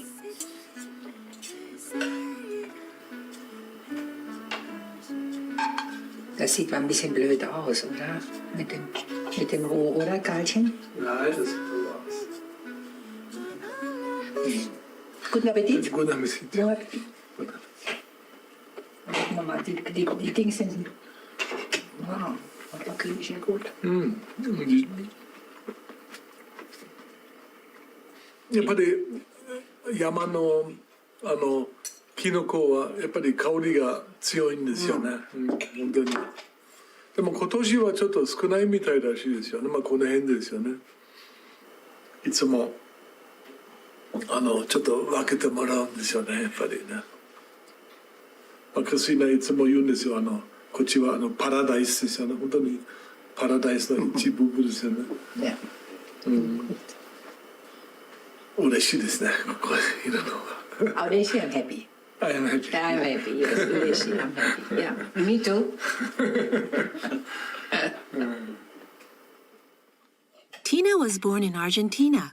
She traveled the world as an airline cabin attendant. She says there's no better place than Taketokoro.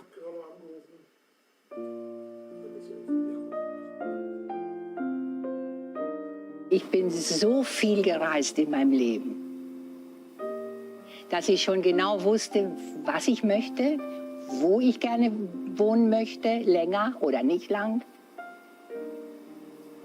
Ja, ich fand das damals schon, als ich das war dieser Eindruck, wo ich zum ersten Mal mit dem Auto von unserem Freund raufkam, die kleine Straße da, und diese üppige Vegetation, wunderschöne Pflanzen, die mir nicht bekannt waren. Das war für mich, dachte ich, so müsste vielleicht in meiner Religion der Paradies so aussehen.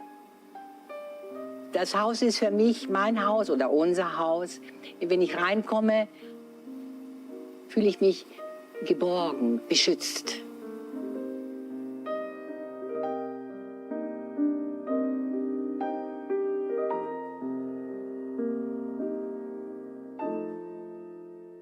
November 26, Taketokoro is receiving its first snow of the season.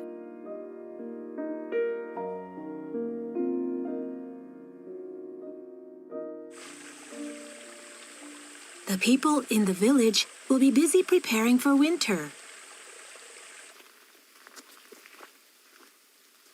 Kanai Fusa moved here from Tokyo. This will be her third winter in Taketokoro. こんにちは、お久しぶりです。こんにちは。冬です。冬になりましたよ。冬になりましたね。今はこれは何をされてるんですか？これ枯れ草の処理で、これを取っておくと春に新しい芽が出た時に綺麗だから。なんかほら水仙がもう芽が出てます。これから雪の下になるのにね、今から顔出しちゃって、このまんま雪に埋もれて春までなって、またここから伸びていくよ。Fusa started making a Christmas wreath using branches from a woody vine.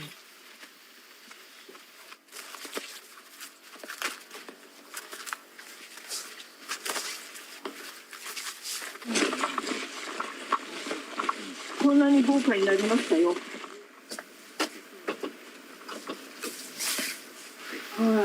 ちょっとでかすぎたね。Stopping for a cup of tea and a chat is her neighbor Nakajo. テラスにも積んでる。そんな太く巻くの？ドアの回しみたいな。 Nakajo always has something cheeky to say. これね、巻かないとね、もみの枝がね、刺さらない。緑入らないと面白くね。だからもみの木の葉っぱ穴いっぱいあるから。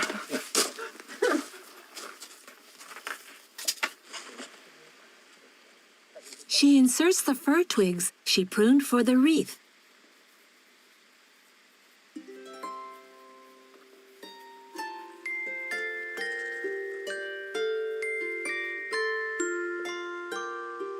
The wreath turned out bigger than she expected. she decided to display it on her terrace, where it can be seen from a distance.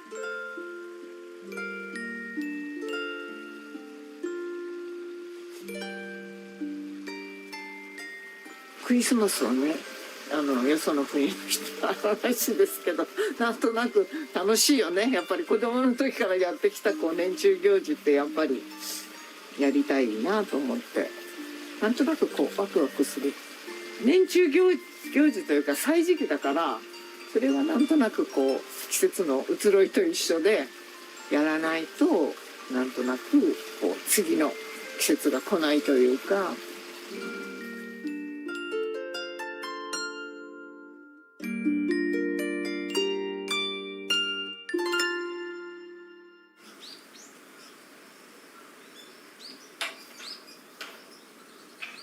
Carl is currently restoring a traditional house in Taketokoro.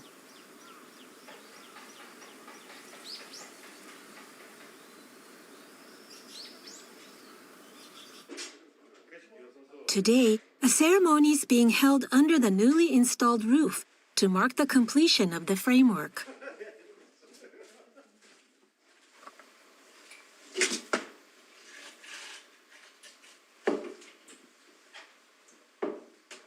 To pray for safety during the construction, they mark the floor using a traditional ink brush and pot.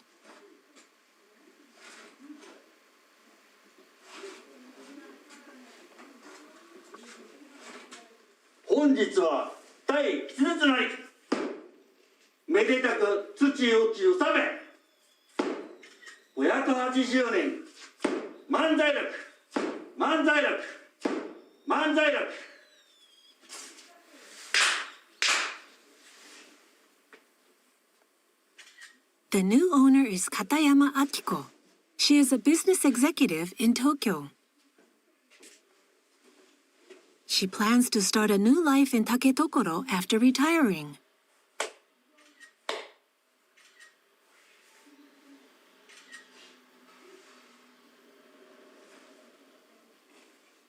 This is her only daughter, Saki.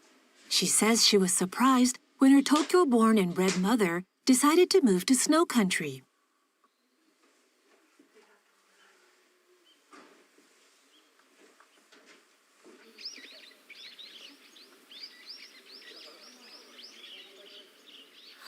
Ah, 柱も太いって分かってたけれど、改めてこんな質感でね、ボリュームがあるんだなっていうのは。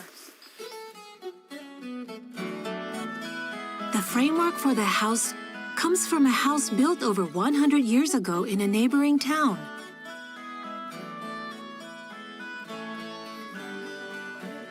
After the ceremony, they'll scatter rice cakes. Many people from the village have come.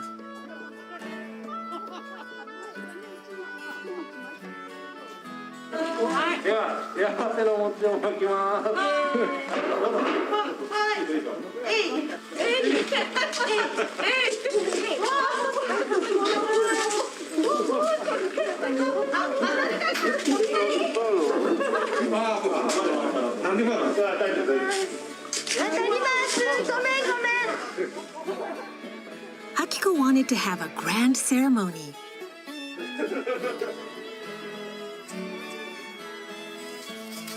Since she's moving to such an unfamiliar place, she wanted to have many opportunities to get to know her neighbors.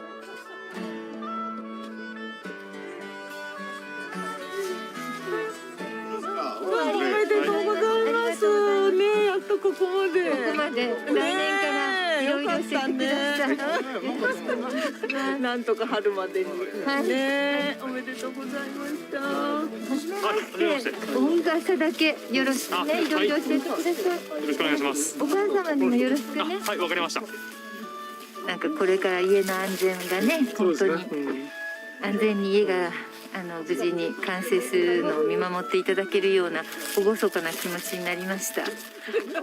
ありがとう。いやいや、こちらこそ。This is Carl's office in a neighboring town.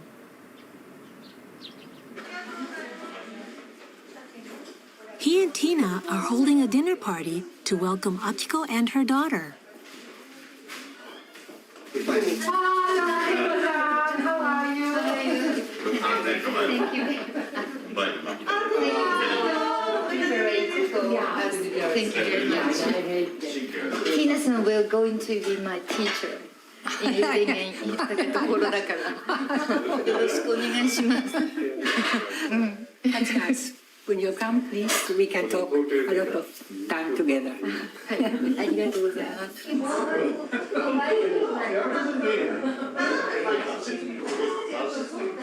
来年、6月の竣工を楽しみに、皆様と友情を深めていきたいと思います。これからもよろしくお願いいたします。お願いいたします。6月で聞いたんですか？6月大丈夫かな？6月。任せなさい。いいことはね。言っちゃったよ。Until recently, Akiko and her daughter had a rather rocky relationship.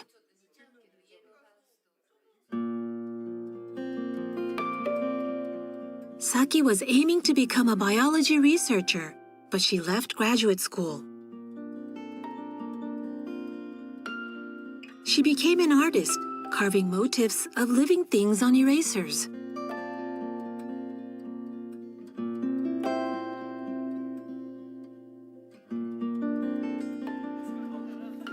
She left the house where she was living with her mother and got married. Meanwhile, Akiko decided to move to Taketokoro.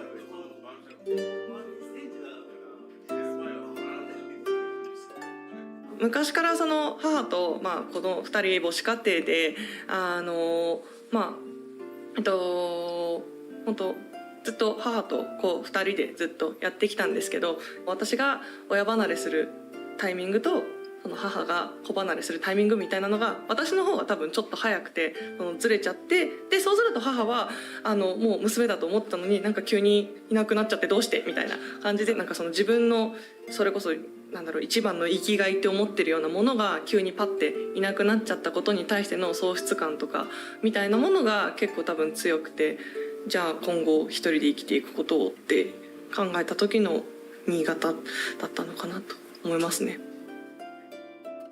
私東京で暮らしてて、もう娘も自分の思ったような違う道を行ってしまって失意のどん底だったんだけど、でも私もずっと外で仕事してたから、地元深川で生まれて育ったんだけど、でも地元との付き合いって全然なくって、一応人並みにちゃんとみんなと仲良くやっていけるのかなみたいな気持ちは持ってたんですけど、今日すごく距離が縮まったような気がして。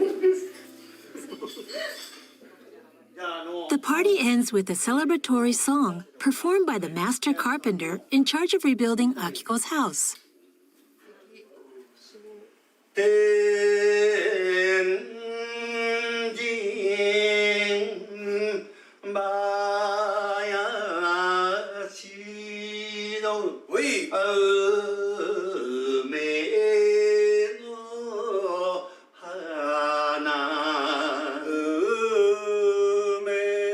It is often sung at weddings and other joyful events in this region.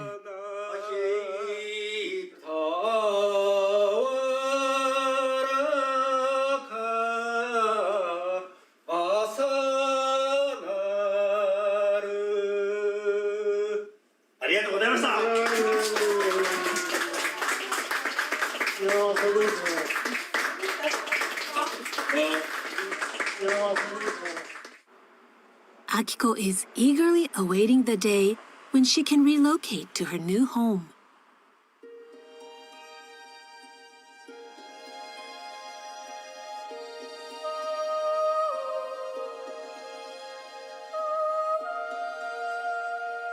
The end of December is approaching. A lot of snow fell before Christmas. Taketokoro is covered in a blanket of silver.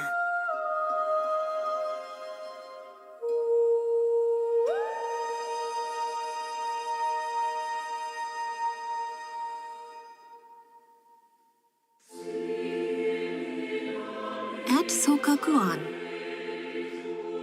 The Advent candles are on display. They will be lit in the weeks leading up to Christmas. これいつも日曜日でアドベントですか4週間前につけるんですよ。 Die eine müsste man jetzt am Sonntag erst anmachen. Diese. それはクリストの4週間来る前に1個つけるんですよ。 Waiting for the Ankunft, with the そのクリストの coming of Jesus 我 Christ. に待てるサンタクラウスもらったもんですからすごく可愛いじゃない。 This is silk. 多分着物の生地で Yeah, it is so beautiful.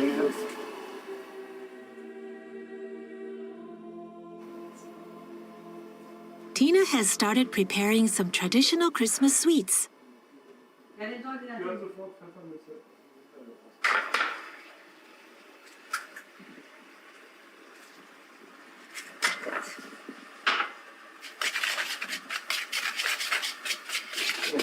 What is called the Pfefferkuchen. Pfefferkuchen. But pfeffer means pepper. But I don't know why. I try to find out why this is the German name. It has nothing to do with the pepper because it's sweet. It's honey and sugar. But it's very famous. 多分香辛とそのスパイスはみんなインドとあっちから来ましたんじゃない？昔ヨーロッパなかったからですよね。本当にすごく金と同じぐらいの価値あったんじゃない？昔はほとんどみんな家庭で作ってたんですよね。This is spices which I have from Germany. I prepare it by myself. There are a lot of combination in clover, ginger, cinnamon, cardamom, coriander, nutmeg, allspice. Yeah, but it has to be the mixture has to be right now, balanced now.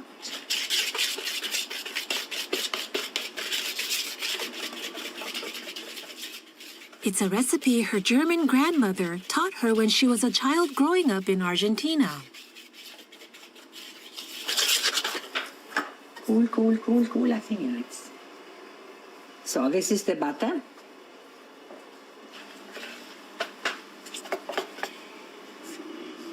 When?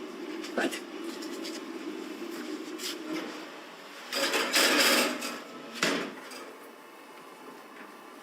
18 minutes. Yeah, the house of Pfefferkuchen, it's in this Hansel and Gretel. Ja, das ist Pfefferkuchen von... Grimm war Hänsel und Gretel, das ist schon... Exactly, they make, but not only Pfefferkuchen, some sweets also.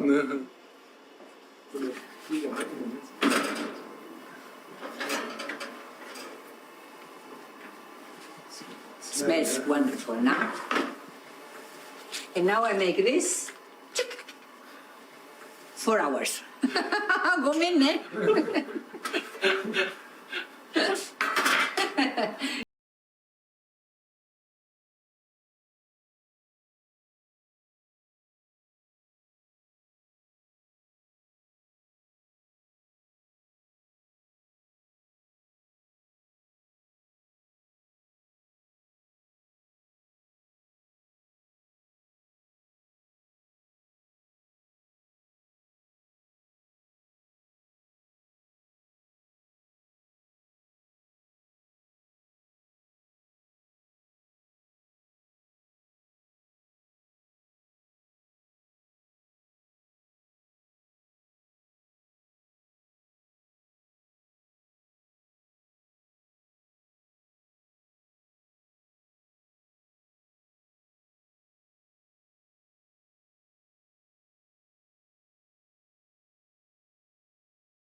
Ja, das ist natürlich schön, ne? Mhm. Wie alt warst du denn da? 12, glaube ich. 12? 12 Jahre? Ja. Ja. Was warst du denn für ein Mädchen? Still oder laut? Oder Ja, nee, still, ja, so zurückhaltend. Ne? Sigrid war sehr laut und sehr. The night of the 24th of December, he comes about 8 o'clock. Yes, Santa Claus is here. And then it starts, oh God. It's dramatic sometimes. It was also when we were small girls, my grandmother, the German grandmother, she said, oh, I have to go out, I have to buy.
Tree from Kanai Fusa's house.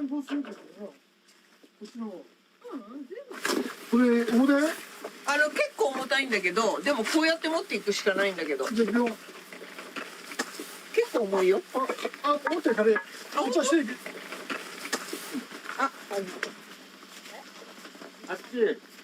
Fusa decorated this Hiba cypress tree that was broken in her backyard.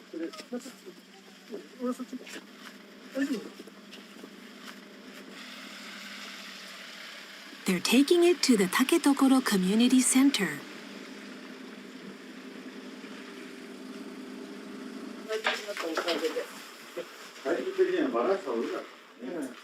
They're preparing for a children's Christmas party. All the adults will help set up.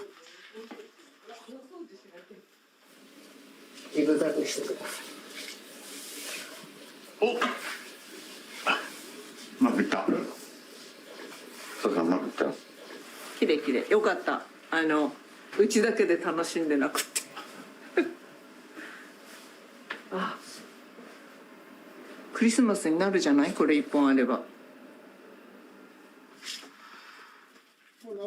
Meanwhile, Igarashi prepares a cedar tree to decorate the entrance.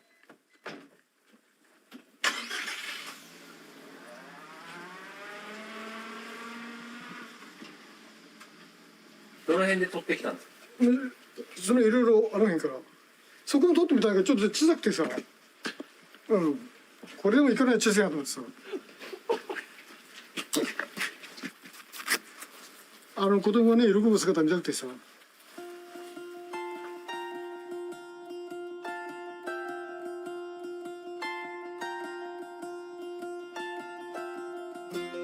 It's 6 p.m. Time for the party.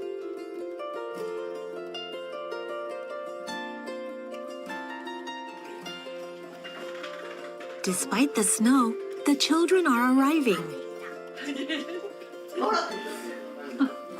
はい、こんにちは。こんちゃん、久しぶり。すごい大きくなったね。ママが黒色欲しい。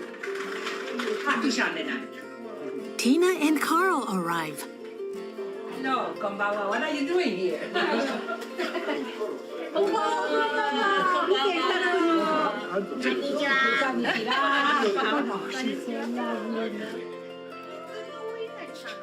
People usually bring potluck dishes to the party. This is some special sushi.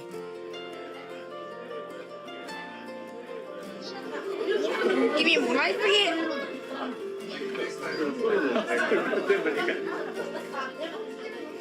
このつま先ばっかり食えんのか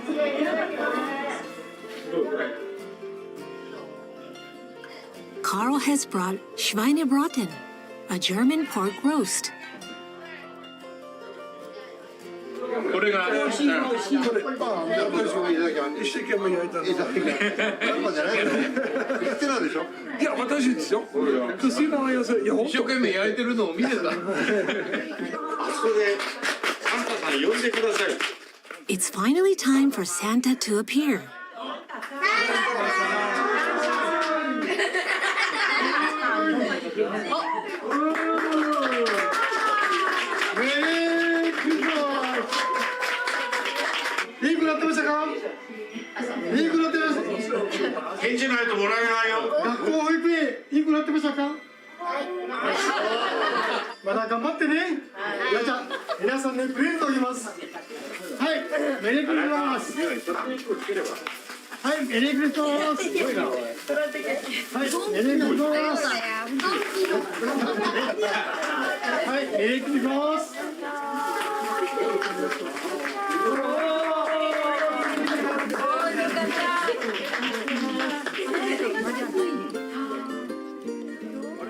These Christmas parties began when Carl and Tina moved to Taketokoro some 30 years ago.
Sein will, das ist eigentlich die Heimat. Ne? Und für mich speziell ist Taketokoro meine Heimat geworden.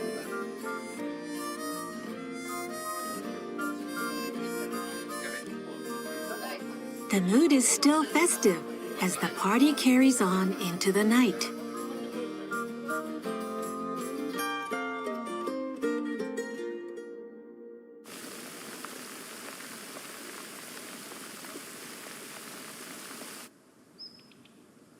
The end of the year has arrived.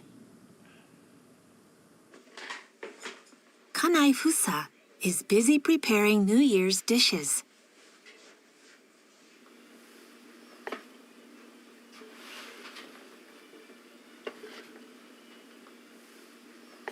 This太いごぼうを探すのが大変で。切ってみようかな。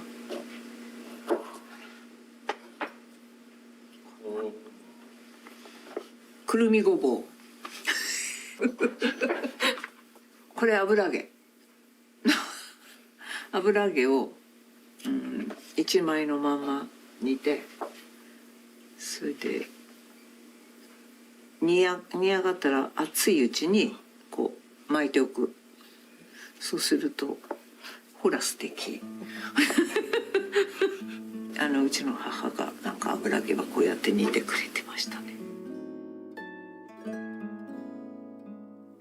仕事してる時はもちろんちゃんとはやっぱりできなかったので、その反動かもしれないです。結構母がちっちゃいうちから結構手伝わせる人で、お正月なんかもう家中でみんな台所に立って煮しめとあんた野菜切りなさいとかね、こうやって剥くのよとかね、やる手順をこう言いながら手伝わせられたし、一応正月とかは母がやっていたのをこう思い出してやる。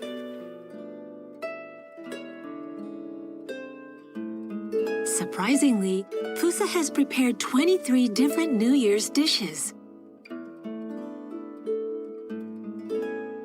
スローライフはスローライフですよね。だってこんなのね、8時間も10時間もかかって作ったりっていうから、それはそうなんでしょうけど、スローライフがゆったりのんびりかっていうと違う。結構時間に追われる。でもその時間かけてることに先に楽しみがあるからできる。嫌じゃなくてできる。そんな感じですかね。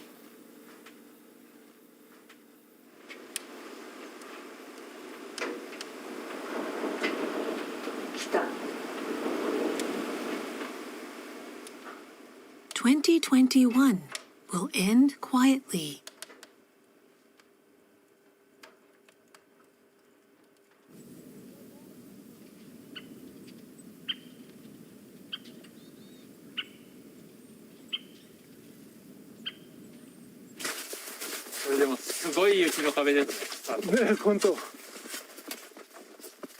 Early in the new year, Japanese traditional snowshoes in hand, Carl sets out for some trekking.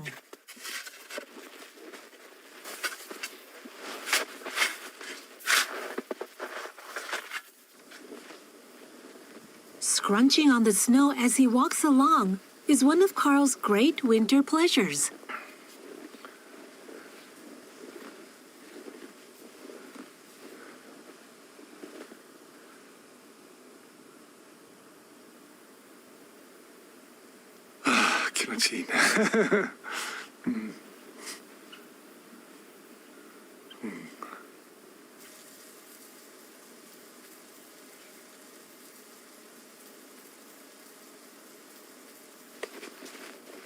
Carl climbs a hill where he can get a panoramic view of the entire village. From this high ground, he can enjoy an unbroken vista of the place he is so proud of. でも本当にいいですよね、この色。夏はですね、木みんな葉っぱがあるからなかなかうちが見えないんですよ、こっちからですよね。でも今はね、みんな葉っぱが落ちてるからはっきりがですね、黄色とブルーとよく見るんですよね、だからいいじゃないね、これ目立ってればいいからですね。いや、こっちから本当に楽しいですよね。本当に真っ白で、その間に人が住んでることがあるといいですよね。Carl has renovated 10 traditional houses in Taketokoro. He's also painted the walls of several sheds in bright colors. Carl has spent 30 years creating this landscape little by little, working closely with his neighbors.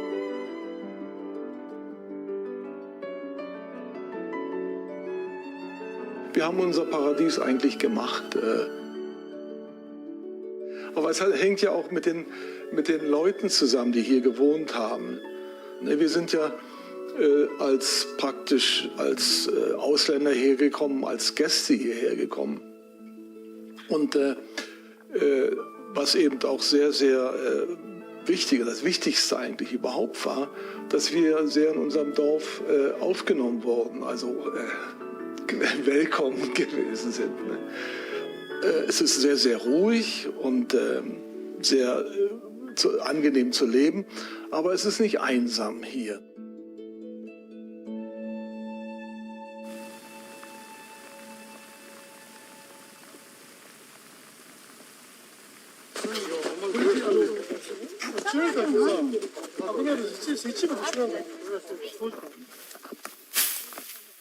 January 15th.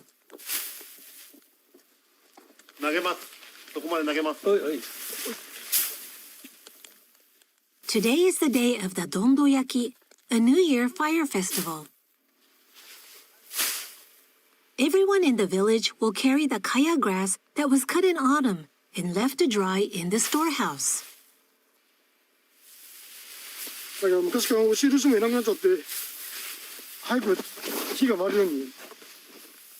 They're wrapping the grass with tree branches.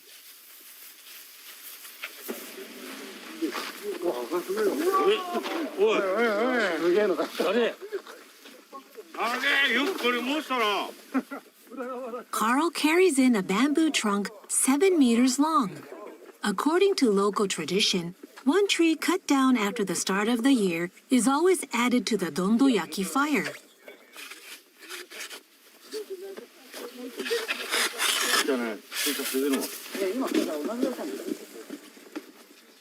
They erect a number of support poles around the bamboo trunk.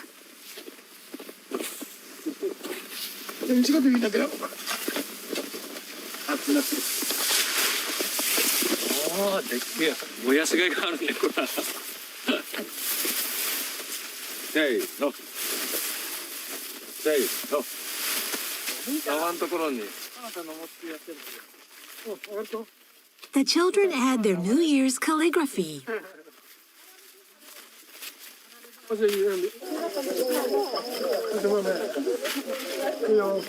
はい、よく見えるよ。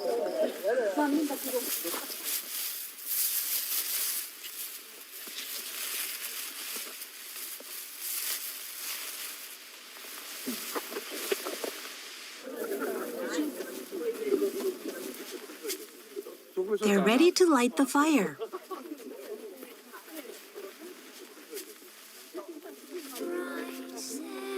It is said that if the smoke rises straight up, that year's harvest will be good. What will happen this year?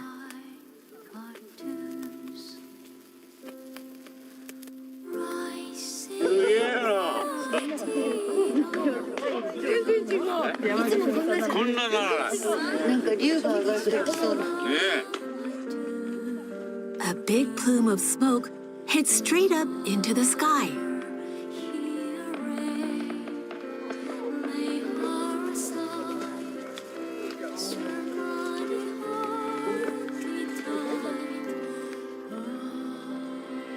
As they look at the burning tower, what wishes are Carl and Tina making?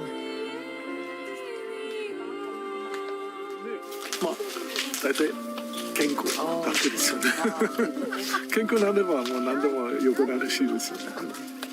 What I need, he should love me, love me more and more, and Genki, nice place, stay, because with snow also train us. And okay. And Genki, everybody Genki. Yeah.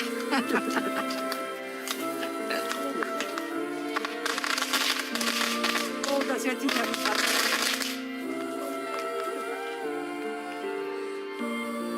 Taketokoro settles into its long winter under its snowy blanket. Life is peaceful in the village as it awaits the arrival of spring, when the cycle of life will begin anew.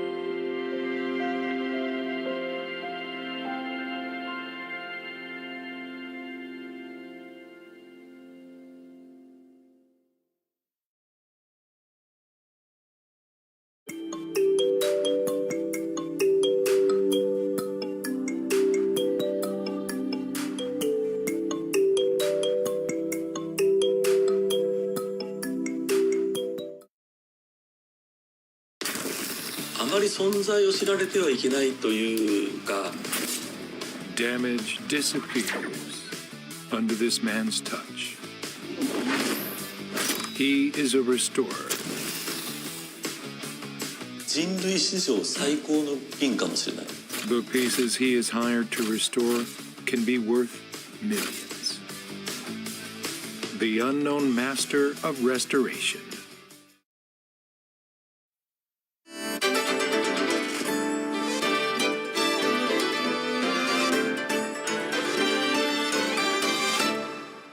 Welcome to NHK Newsline. I'm Ramin Melagard in Tokyo. Volunteers are trickling into areas of central Japan affected by the powerful New Year's Day earthquake. People in Ishikawa Prefecture are hoping that more will come to help out at understaffed evacuation centers and elsewhere. In the town of Shika, some sorted through pieces of broken furniture and tableware. My heart aches seeing these reminders of the people who lived here. I'll do my best. Flights have resumed between Tokyo's Haneda Airport and Noto Airport in Ishikawa Prefecture, where workers had to repair cracks in the runway caused by the quake. Some passengers at Haneda were on their way to see their parents and others and to take part in volunteer activities. My parents have been staying in an evacuation center for a long time, so we are flying to Wajima to discuss what to do next. I think more and more volunteers will be able to go to the disaster-hit areas. The fact that you can travel there by air in just an hour makes a huge difference. All Nippon Airways says it will operate 6 flights a week through the end of February. Now, police say a suspect in a 1975 bombing in Tokyo has been found after being on the run for almost 50 years. They say the man is hospitalized in Kanagawa Prefecture near the capital. He is believed to be Kirishima Satoshi, a member of an extremist group that orchestrated a series of bombings of companies in Tokyo in the mid-1970s, who would now be 70 years old. The East Asia Anti-Japan Armed Front is responsible for 12 bombing attacks in 1974 and 1975 in Japan, targeting companies. In 1974, the group bombed the headquarters of Mitsubishi Heavy Industries in Tokyo's Marunouchi business district. The blast killed 8 people and injured 165. Kirishima is suspected of being involved in a bomb attack at a building in Ginza, Tokyo in 1975. He was placed on a nationwide wanted list. Now, police say the man believed to be Kirishima was hospitalized under a false name and that he's receiving treatment for terminal stage cancer. He later told hospital staff that he was Kirishima, who notified the police. Under questioning, he gave police details of the 1975 bombing. Police are also expected to conduct a DNA test to confirm his identity. North Korea and China have agreed to continue strengthening cooperation and defending common core interests. North Korea's ruling Workers' Party newspaper, Rodong Sinmun, reported the agreement, citing a meeting between the country's foreign minister, Choi Son-hee, and Chinese vice foreign minister, Son Wei-dong, in Pyongyang on Friday. Choi and Son also said they would commemorate the 75th anniversary of diplomatic ties. Vice foreign ministers of the two countries also held talks on Friday. The newspaper said they exchanged views on global issues, including those affecting Northeast Asia, stressing the two countries' stance of working closely together. Now, South Korea's Yonhap news agency reported the North may have explained to China its change in policy toward South Korea. Last month, leader Kim Jong-un announced his country will redefine South Korea as a hostile enemy country rather than as a party to be reunited with.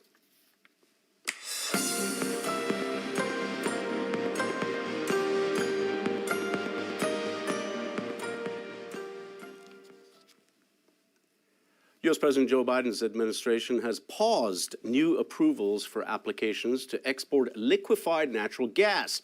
It cites the need to further study the environmental and economic impacts of the gas. Biden apparently aims to underscore his commitment to address climate change ahead of the presidential election in November. The Biden-Harris administration is announcing a pause on pending applications to export liquefied natural gas to non-free trade agreement countries from here in the United States. The Department of Energy must authorize exports of LNG to countries that do not have a free trade agreement with the United States. The Biden administration noted the criteria the department uses to determine those permits are roughly 5 years old. It stressed the pause will have no near-term impact on the delivery of LNG to U.S. allies in Asia and to European countries who are working to reduce their reliance on Russian natural gas. Climate activists in the U.S. have criticized the growing production and exports of LNG. The U.S. is the world's largest exporter of the fuel. U.S. exports of LNG are projected to double by 2030. Now, judges on the United Nations top court have delivered an interim ruling on a case of the fighting in Gaza. They've ordered Israeli leaders to take all measures to prevent genocide and to allow more humanitarian aid, but they did not order a ceasefire. Officials from South Africa filed the case last month. They accused Israel of committing genocide and asked the judges to call for a suspension of military operations. A final decision could take years, and the ruling on Friday fell short of ordering the fighting to stop. Israeli leaders say they have the right of self-defense. The vile attempt to deny Israel this fundamental right is blatant discrimination against the Jewish state, and it was justly rejected. The charge of genocide leveled against Israel is not only false, it's outrageous. The fighting in Gaza has killed more than 26,000 people, and Palestinians had mixed reactions to the ruling. This is a binding legal obligation. States now have clear legal obligations to stop Israel's genocidal war on the Palestinian people in Gaza. Protesters outside the court say the judges did not go far enough. It is really disappointing because they didn't force ceasefire, and the genocide will continue, and this is very sad. Some protesters say the ruling has only symbolic value as the court has no mechanism to enforce it. The head of the United Nations Refugee Agency is calling on the international community to keep up its support for Ukrainians displaced by Russia's invasion of their homeland. The invasion will hit the 2-year mark in February. The UNHCR estimates that about 10 million people, roughly a quarter of Ukraine's population, have fled their homes. About 6.3 million have gone abroad, while the rest have sought refuge elsewhere in their country. Now, agency head Filippo Grandi spoke to NHK during a recent visit to Kyiv. We have not seen a huge return movement yet, because I think people are still worried that with the war, with the hardship here, it will not be easy to come back. People need what is called here recovery. This is more than humanitarian support. This is, for example, giving people cash to be able to survive, to be autonomous until they can find a job again. He also expressed concern that the public will lose interest in Ukraine due to the conflict in the Gaza Strip. Grandi acknowledged that other global crises are taking the spotlight off Ukraine. And those are the top stories for this hour.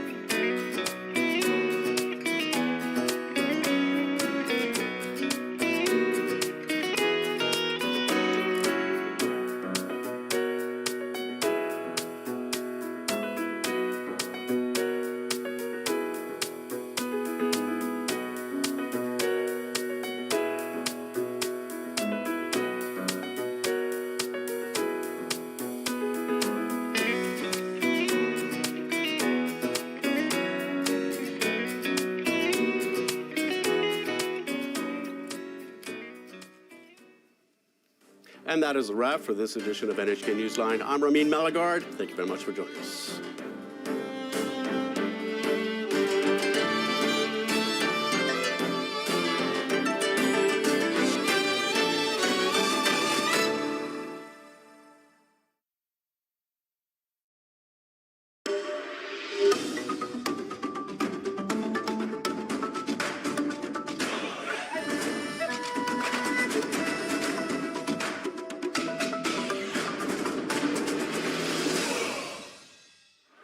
So we welcome Grand Sumo Live, live coverage of the January tournament for the NHK World Japan TV viewers.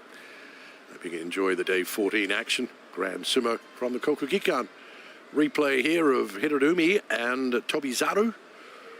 Tobizaru losing yesterday in some controversial decision making.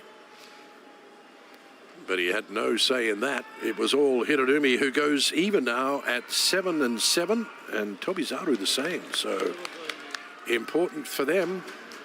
Both have a chance of Kachikoshi on the final day. Hirorumi and Maegashira 8. Tobizaru, Maegashira 4. So unfortunately, we have another withdrawal from the tournament, and it's a biggie. Hoshoryu re-injured that injury that he had to the knee yesterday in his loss to Kirishima. So Teruno Fuji will get a Fusensho walkover win and won't have to fight. The big bout of the day is Kotonowaka Kirishima. There's the history between the two. And let's have a look at some replays for you.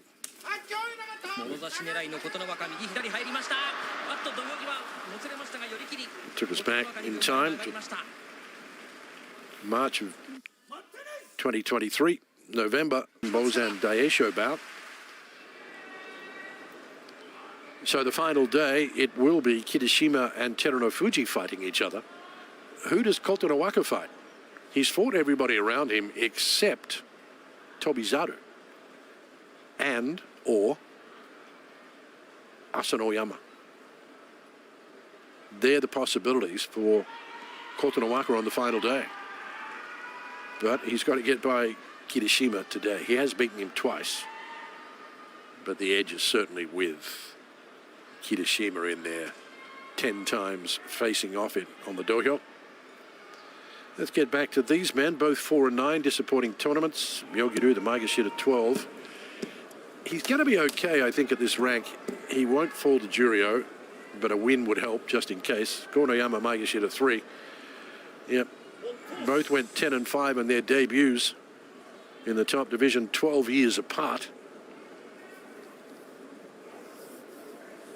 But it's a distant memory for Myogiru.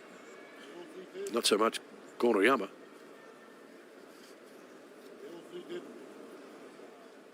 They're both pusher thrusters. Myogiru starts well, but he may be in trouble because Gonoyama can fight on the Mawashi as well. And he moves forward. The Kubinage attempt. Eventually, a push from the side, and Gonoyama wins. It's a matter of whether they decide whether it was an Oshidashi or a Okuridashi. We'll leave that to the decision makers.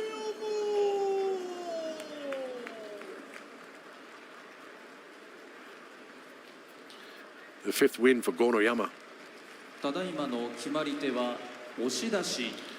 Yeah, push-out win for Gonoyama. Had a bit of constant movement, everything happening. Fairly spirited bout.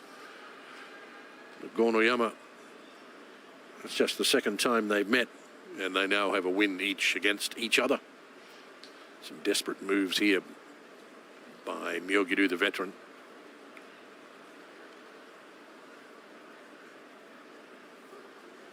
Yeah, desperate move there. He turns 38 in October. Quite a few of the seniors in the top division having a tough time of it.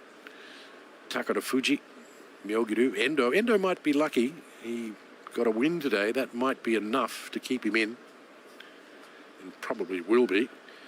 And a bit unsure about Myogiru. He's okay, I think, because of his rank. Maegashira 12.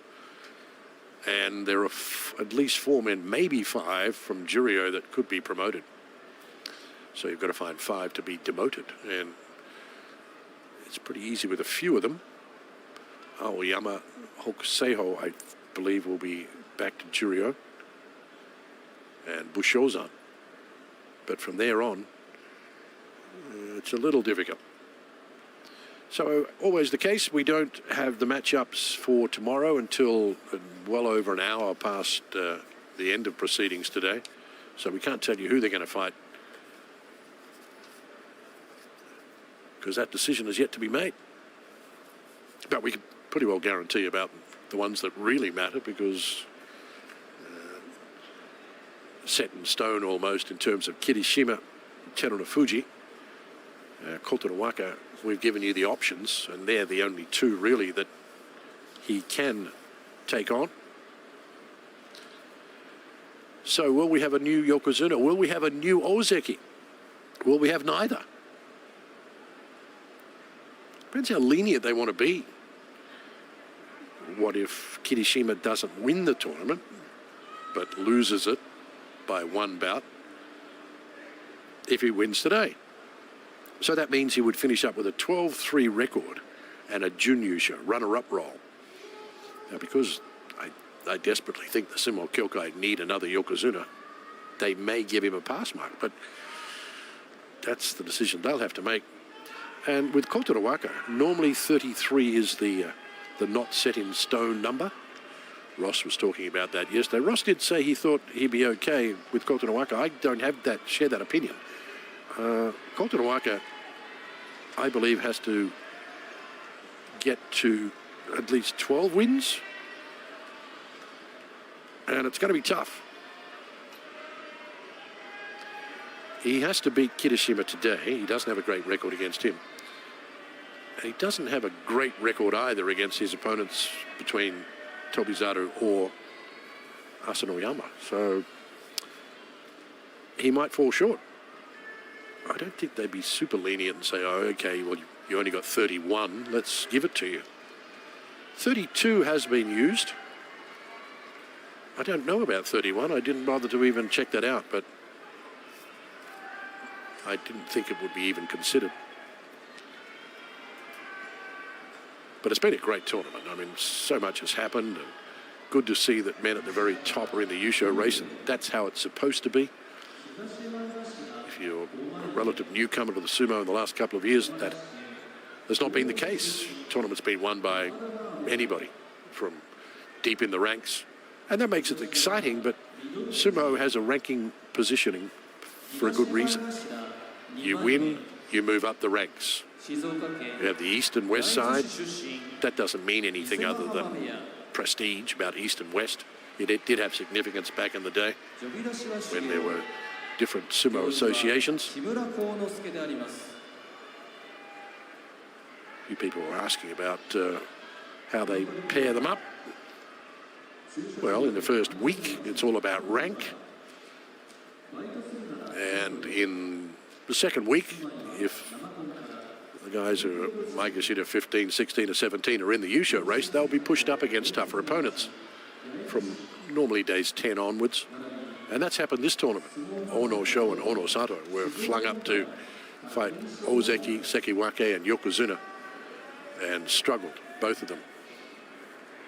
But if you want to win the tournament, you've got to beat the best. On the dohyo, Ryuden 3-10, Midori Fuji 4-9. Midori Fuji's sumo has certainly looked better. Maybe doesn't deserve a 4-9, but he is a Maegashira 2, and he's had a tough slate. He's met Ryuden twice in the top division and won both of them by his favorite you-know-what, Kataskashi, the under-shoulder swing down.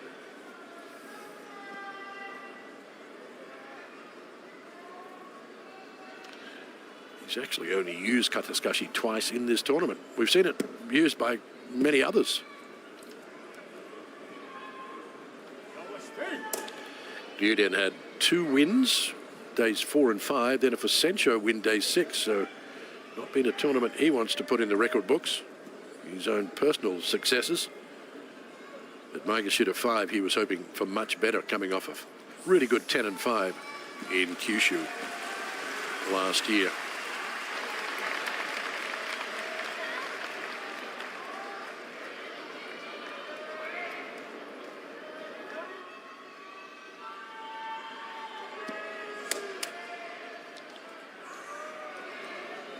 Normally, Midori Fuji uses the right hand to win by Katasukashi. The last time they met, he used the left hand, which is a little unusual for him. And I'm sure he's not getting ahead of himself like I am, because he just wants to win. Double digits in loss is not a good feeling. Yuden already has 10 of them. It's time. Fast away, Yuden. Looks that shallow grip, but he lost it. There's the undershoulder swing down. This time, that's exactly how he beat him last time. The left side. He normally uses the right hand. He wins by Katasukashi using the left. Got a different approach for Yuden. 3 wins, all by Katasukashi against Yuden. Win number 5.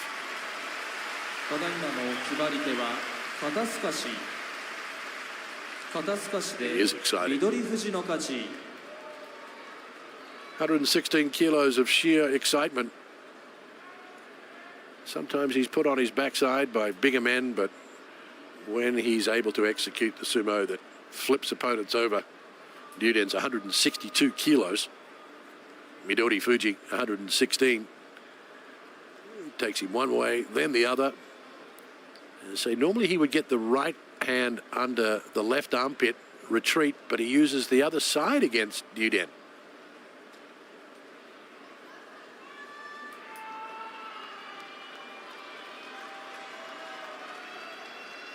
So he, as I said earlier, we have seen it only twice for him this tournament. And one of them was a loss when he was beaten by Kotonowaka by Katasukashi. He's only won with Katasukashi today, and when he beat the Ozeki, Kirishima.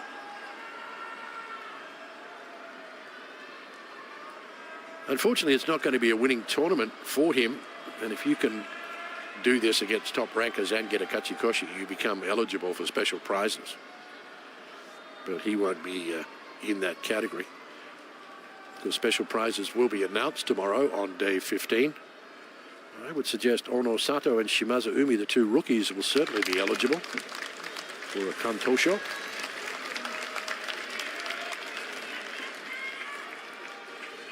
But Oyakata and media representatives make that decision for the awards.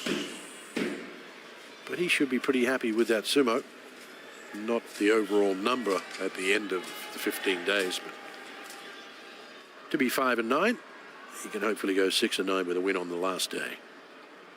Yuden, 3-11. Terrible. Big crowd in attendance, day 14. Bit of sun around, bit of wind around, a cold breeze. This man, that's what he's done so far. So there's 31 wins. Will one more be enough? 33 has been the number. It isn't necessarily set in stone, as I said. It can be adjudicated on the quality of the sumo and who he beat to get there. And that is all taken into consideration.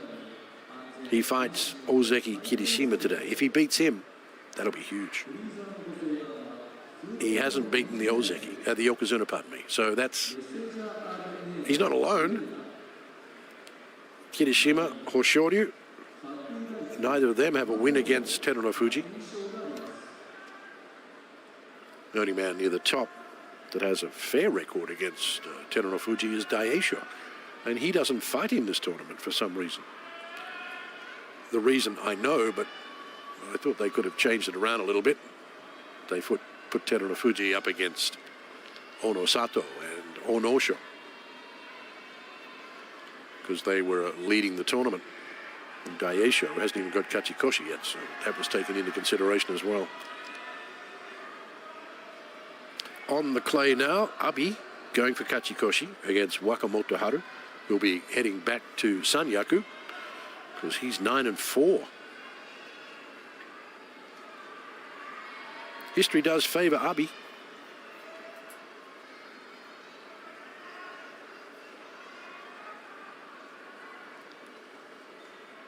Wakamoto Haru's done really well since day 6. He's only had the one loss, and that was to Koto Shoho on day 12 to a Maegashira 14. And he met another Maegashira 14 the following day when they boosted Onosho up to fight the top rankers.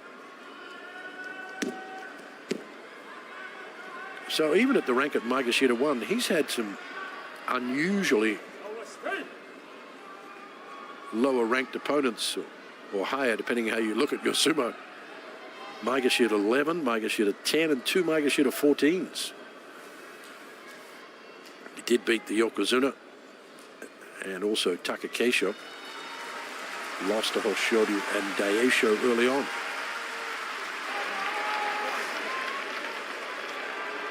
But Abi started poorly with 5 straight losses, had his first win day 6, and now 6 wins in a row to get to 7-6. Wakamoto Haru, sometimes he handles Abi okay, other times not. What day is it for him today?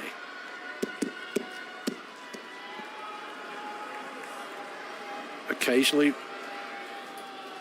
he uses the 2-arm Moritazuki, Abi, against Wakamoto Haru. That's the 2-hand thrust to keep him away. Other times he'll do a henka and try and get the outside grip or grab the arm. What's Abi's game plan? We normally know what Wakamoto Haru wants to do, left hand inside. Kimura Konosuke tells them to fight. It's time.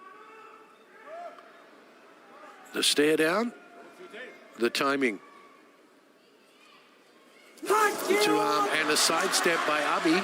A thrusting attack. Abi's on retreat, but Abi retreats well enough to win. Wakamoto Haru does all the attacking. Abi does all the retreating. They're going to have a mono-e. They're going to decide whether that foot went over the edge before Wakamoto Haru stepped out.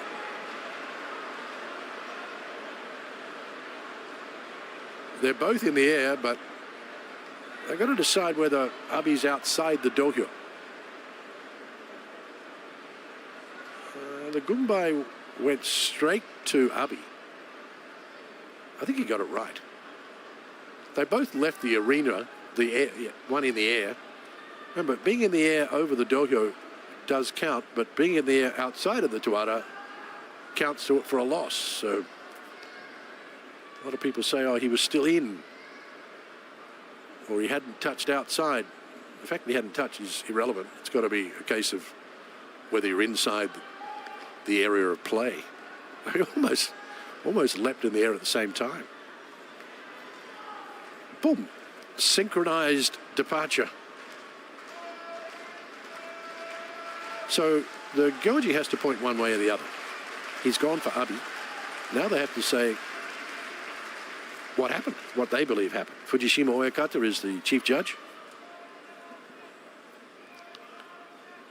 ただいまの競技について説明をいたします。行司軍配は阿炎を有利と見て挙げましたが、両者の体が飛び出すのは同時ではないかと物言いがつき、協議をした結果、若元春の足が先についており、行司軍配通り阿炎の勝ちとします。First, so it's Gunbai Dori, and Abi gets the nod to get Kachikoshi. The Maegashira 2, knocking on the door of return to Sanyaku, gets Kachikoshi in a rather unorthodox fashion. There wasn't much of attack in his sumo other than the 2 hands at the start, and they were repelled straight away. Wakamoto Haru did all the chasing, all the attacking, and he loses.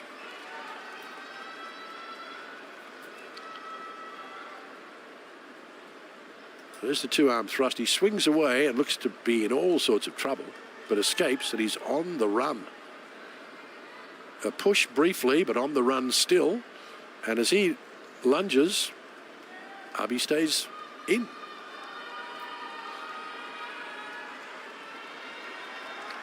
An interesting turn of events. Hikiotoshi hand pull down win for Abi right there. Yep, grabbed the fingers.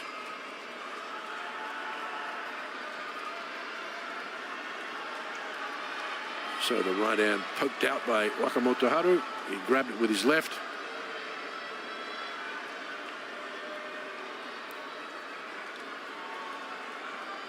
So Kachikoshi for the man who lost his oyakata and had that heavy heart for this tournament and said he would fight for him. The former great Terao passed away. He had heart issues for a long time. Seemed to be back on the way to recovery, but suddenly things deteriorated rapidly. A huge loss. Much well-respected man in the world of sumo.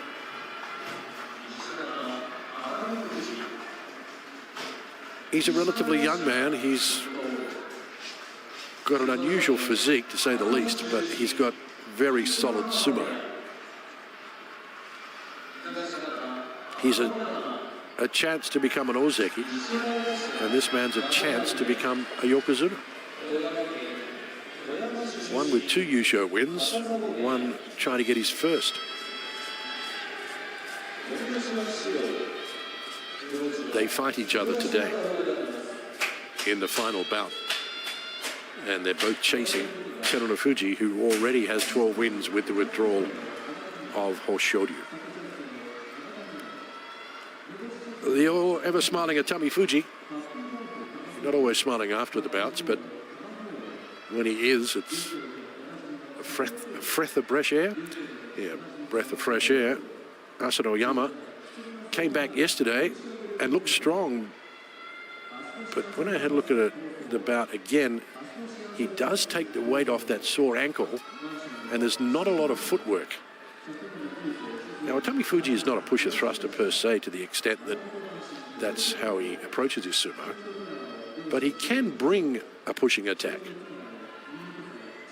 And if I was him, that's what I'd be doing, to try and put Asano Yama onto that sore ankle. He did take the weight off the ankle in the win yesterday when he executed the Kotenage against Gono Yama. Atami Fuji, he has to get wins the last 2 days. Terrible start for him, as you see there, with those 4 opening losses to the 3 Ozeki and Sekiwake.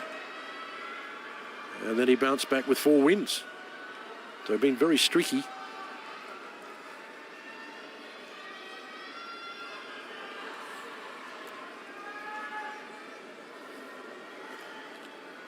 And being Atami Fuji, he's from Isegama Bay, so he doesn't get to fight men from his own heya. That's the rules of, if you're related to or you are from the same heya, you can't fight against those men unless it's a playoff. Gets down to a playoff, those rules do not apply.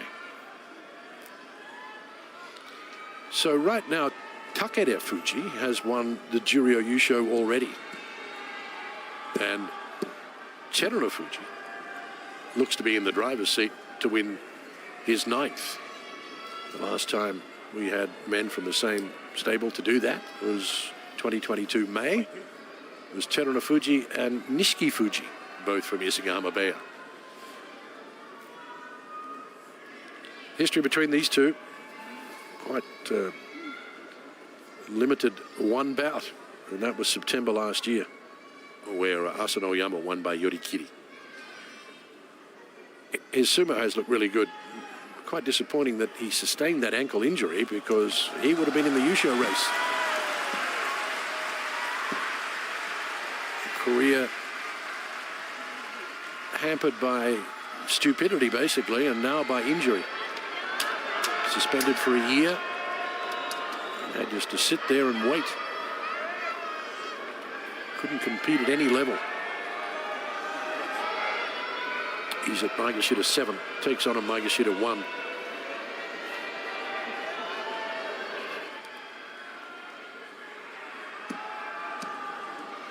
"22-year-old.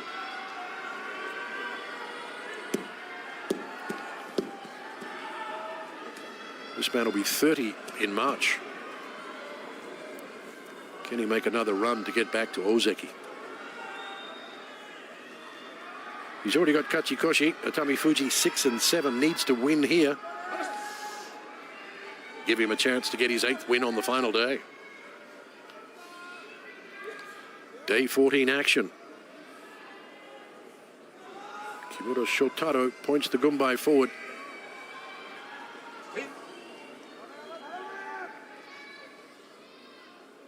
Taking plenty of time, Atami Fuji, to get set to the Shikiri-sen. In low, but a nice deep right-hand grip, Asanoyama, and he wins. Yorikiri. Makikoshi for the Magashita 1. So he was knocking on the door of Sanyaku. He'll have to wait to another day. A losing tournament with 8 losses. And Asanoyama picks up his 9th win.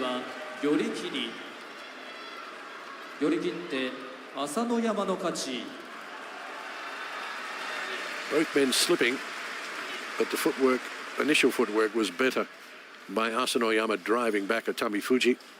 You get a chance to have a look at the replay here, as we all will. Right hand inside, favorite position for Asanoyama. Slap down attempt by Atami Fuji, but unfortunately he's already out.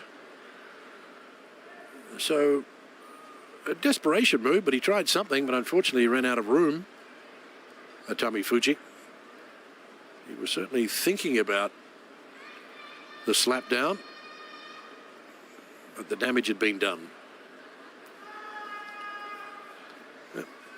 We'll be seeing plenty of this young man, and a lot of this man as well in the future. So Asanoyama 9 wins. Will he be fighting Kotonowaka tomorrow? That's who I'd be pitting him against. They might go with Tobizaru. They've only fought once before, by the way, Kotonowaka,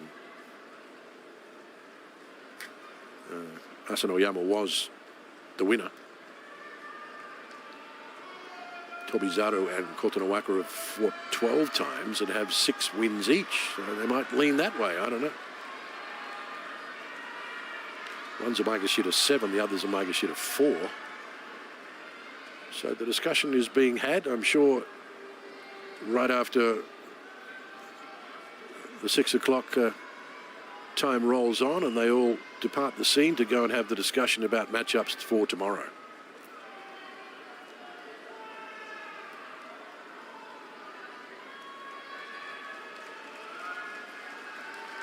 In the Hanamichi, we can see in the distance Kirishima.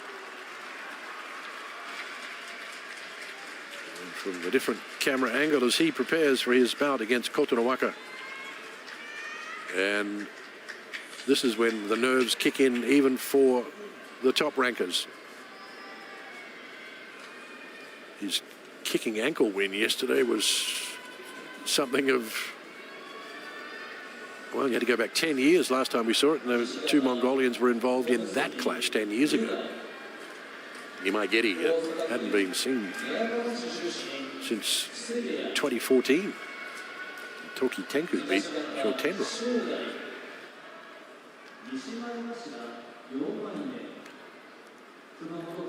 So will he be Kotozakura after this tournament? He's declared that if he becomes an Ozeki, he told his grandfather he would like to assume his name, former Yokozuna Kotozakura. Kirishima was Kiribayama, who's taken the name of his Oyakata, and his stable closes down in March. So where does he go? That decision is yet to be made.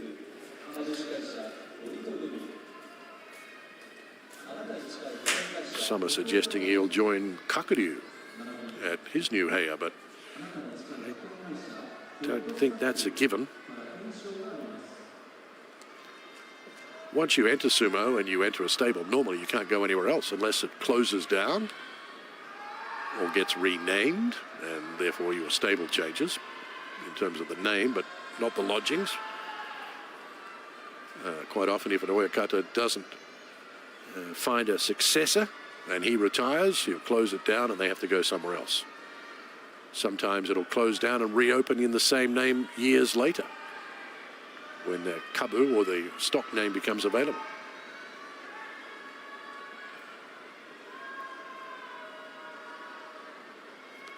And getting stock these days is a very difficult thing.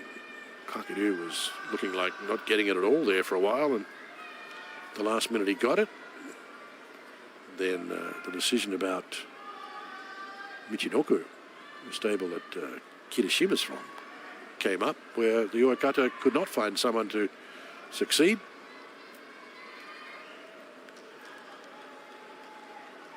And with the death of Terao or Shikuroyama Oyakata, basically former Homosho has taken over as a fill-in oyakata because he hasn't got the money to buy the kabu, and the Sumo Association decided that he would take on the job as a caretaker oyakata until that decision is sorted.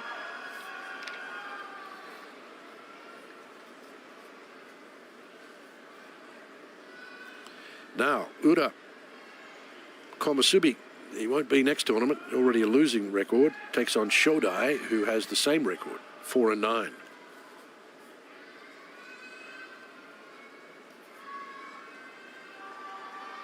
You see the Totari win there.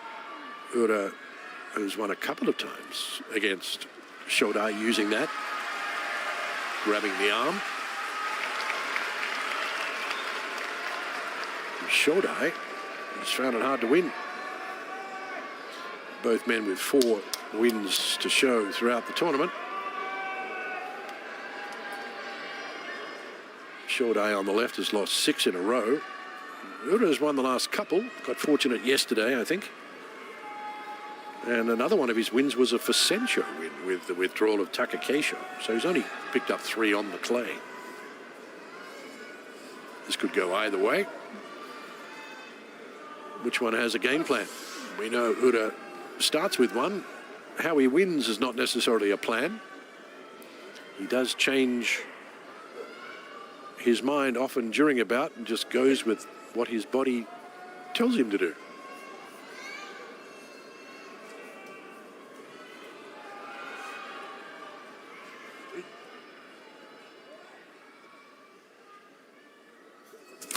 In low, trying to get under the armpits now is Ura, trying to force Shodai up and out.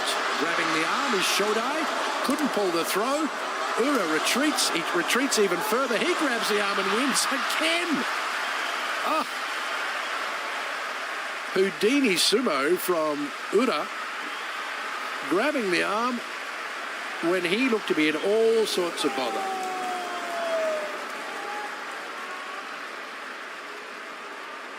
Totari again.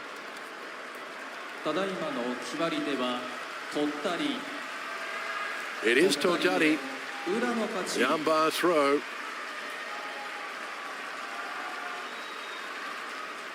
Here's that Kyujo announcement. Hoshoryu re-injured the already injured knee yesterday in his loss to Kirishima. I've heard he wanted to come back, but his oyakata said no. I advise you to sit out, there's no advantage.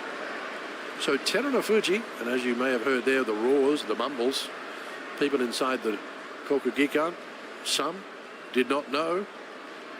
And Terunofuji will step up, and this is the only work today for him, and also Kimura Shonosuke, other than the Dohyoiri. He goes to 12-2, and he will fight Kirishima on the final day. Hoshoryu will finish the tournament eventually 10-5. So it wasn't a Kadoban issue. It wasn't like the Ozeki was going to lose his rank. So his oyakata said, no, let's get this fixed first. But the bout we just saw worth the price of admission, which is really the case with Ura. He does provide such excitement.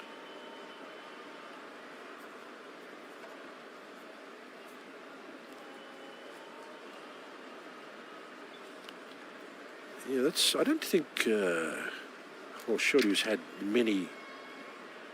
That was his fourth career Kyujo, and most of his Kyujo have been 1 or 2 days. He hasn't really set out for any lengthy period.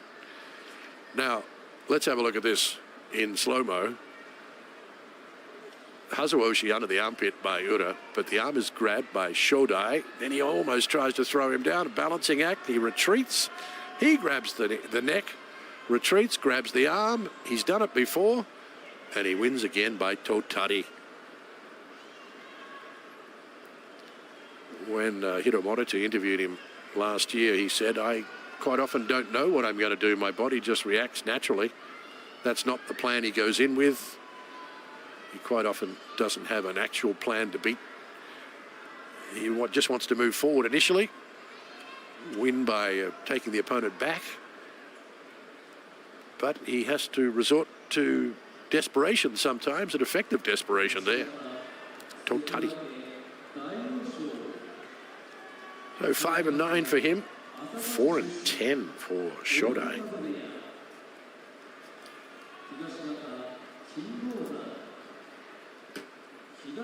Shodai finding winning records hard to come by these days.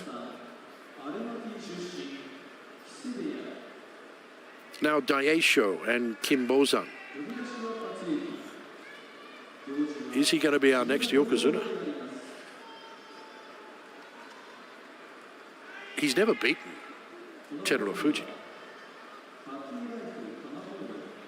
So if he finishes runner-up, do they still give him promotion coming off a tournament victory?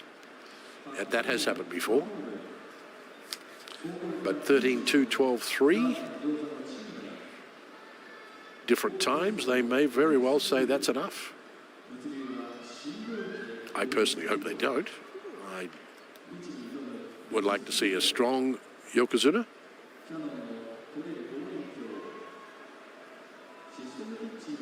But the decision will be made by the advice from the Yokozuna Deliberation Council. They don't make the decision. They just offer advice and or suggestions. Sumo Kyokai make the decision.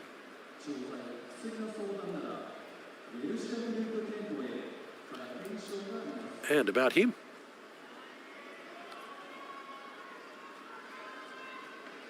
He's like yin and yang or chalk and cheese when it comes to demeanor.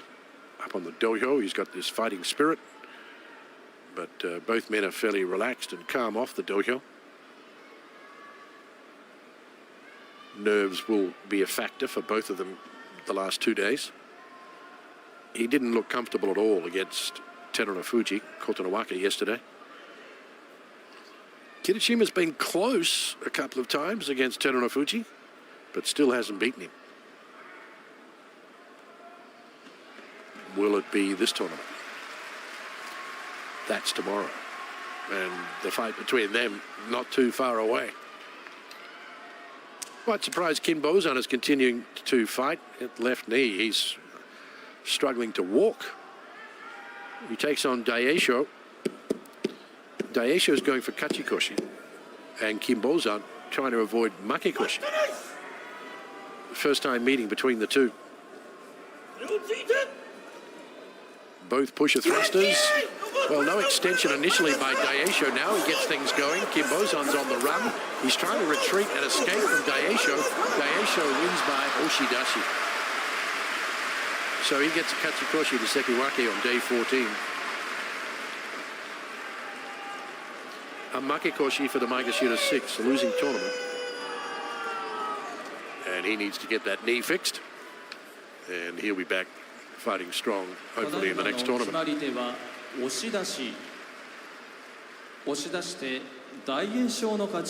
wonder if he decides I've had enough and sits out. It's up to his Oyakata as well. Kisek Oyakata will decide perhaps. If he's gone this far, we'll keep going. If you don't think you're going to do any more damage. I say I was quite surprised that he continued to turn up, maybe because he had the opportunity to still get Kachikoshi, so the decision might be different for tomorrow. Hope not. We've got enough withdrawals in this tournament. Here it is, the bout of the day and the final bout of the day.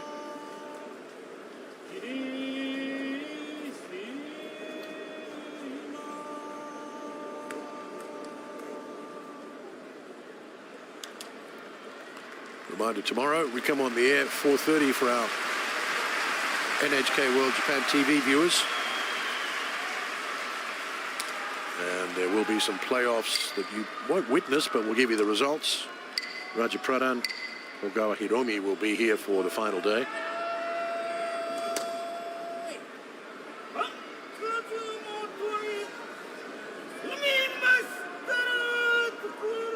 The Gyoji that lost his boshi and his hat and his slipper during one of the bouts earlier in the tournament. Still managed to watch, adjudicate the bout, get the hat and slipper back, and call the result. Kimura Yodo.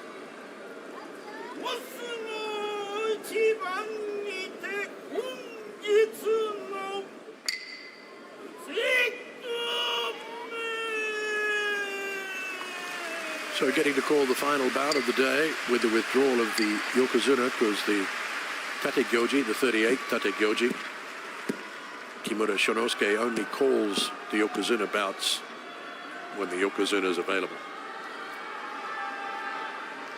He's there, but he's not fighting. So who's it going to be moving to 12 and 2? Kotonowaka or Kirishima? 琴ノ若、千葉県松戸市出身、佐渡ヶ嶽部屋、東方大関霧島、モンゴルドルノド県出身、陸奥部屋、本日結びの一番であります。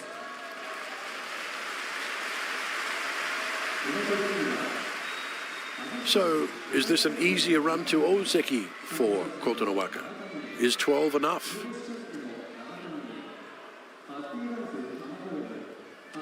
He's supposed to get 13 unofficially. He's only got 11 at the moment in this tournament. It'll be a huge win to beat the Ozeki. That will really add. Even if he loses tomorrow, I think beating an Ozeki today, they might very well consider 12 and 2 or 12 and 3 is enough. Even that'll end up with 32. But if he loses today and loses tomorrow, I don't think he deserves to be promoted to Ozeki. The history does favour Kirishima with 10 meetings, and he's won 8 of them.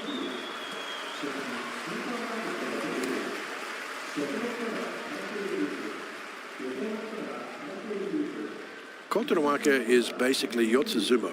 He likes to fight on the mawashi. He'll occasionally use a pushing attack, but not that often. Kirishima has far more repertoire. He can push and thrust. He can use belt throws. He can use underarm throws, pulling throws, twisting throws, or just sheer get him off balance and get to the rear. So there's far more technique in Kirishima. Kotonowaka has very solid Yotsuzumo mawashi skills. He's been in Sanyaku the whole of 2023, and now he's knocking on the door of promotion to Ozeki. Kirishima won the previous tournament at 13-2.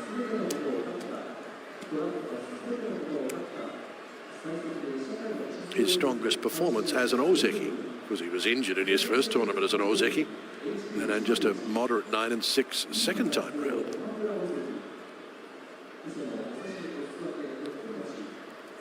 I don't know if he's displaying Yokozuna sumo on a consistent basis. He does on occasions. But I really think the Sumo Kyokai would like to have two Yokozuna. So that does play an advantage to Kirishima in terms of what he finishes with.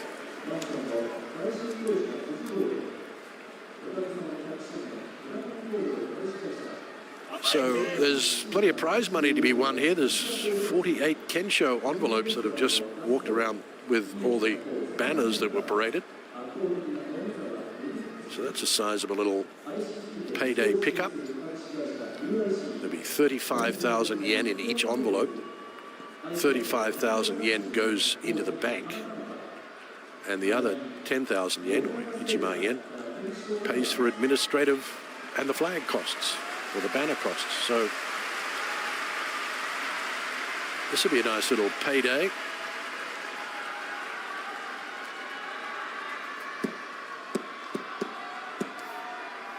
With a lot of that money probably coming from the Terunofuji Hoshoryu bout that would have been pushed back to this one with the withdrawal of Hoshoryu. A vital bout for the Yusho race and both men's careers.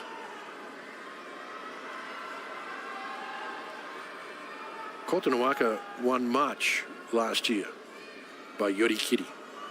Since then, Kirishima 4 in a row.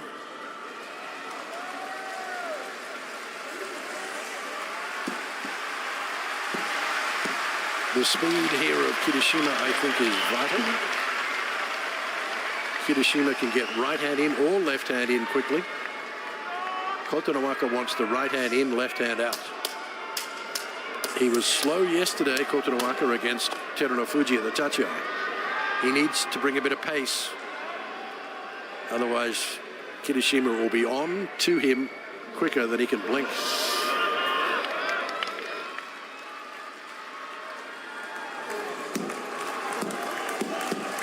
Yusho implications, promotion implications. The final bout here on day 14 of the New Year tournament. Kotonowaka, Sekiwake, Kirishima, the Ozeki.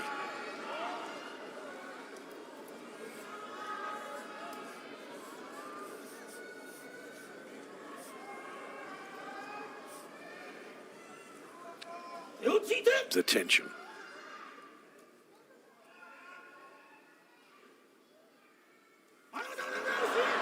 The lack of tension. Oh, there's plenty there.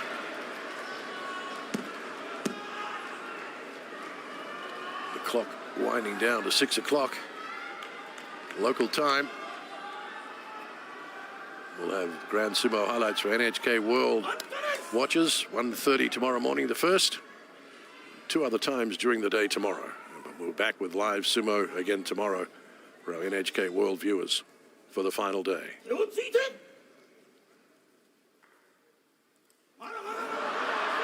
Do you think there's a bit of nerves here or not? Certainly with Kotonowaka.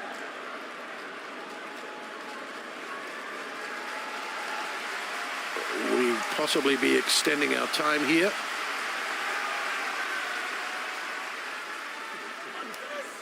It'll be up to NHK World if such, but NHK General TV will probably go over time here. Now they start a pushing attack by Kirishima, but he's not moving Kotonowaka back. The throat attack, if Kotonowaka can get in, he's a chance. He slaps, he gets into the side. Kotonowaka wins! Upset. Ozeki knocking on the door. Kirishima, 3 losses. And he beats Terunofuji on the final day. Kotonowaka could be Asanoyama, could be Tobizaru, and a lovely payday to boot. For our NHK World viewers, you can join us tomorrow, 4:30 local time, for all the action with Raja Pradhan.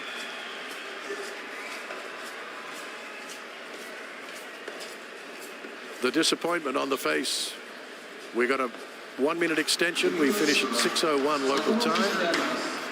A huge win by Kotonowaka, who picks up his 12th win, and that might just stamp his way to promotion to Ozeki. I know it's 32 wins, but it might be enough beating an Ozeki. So we'll have full highlights from NHK World TV Japan Grand Sumo highlights 1:30, 8:30, and also 1:30 tomorrow. No 5:30 highlights tomorrow because we'll have live coverage of the final day with Raja Pradhan, Hiromi Ogawa, and the Sancho prizes will be announced. Lots of things happening. Come back and join us tomorrow. I'm Murray Johnson. Bye for now.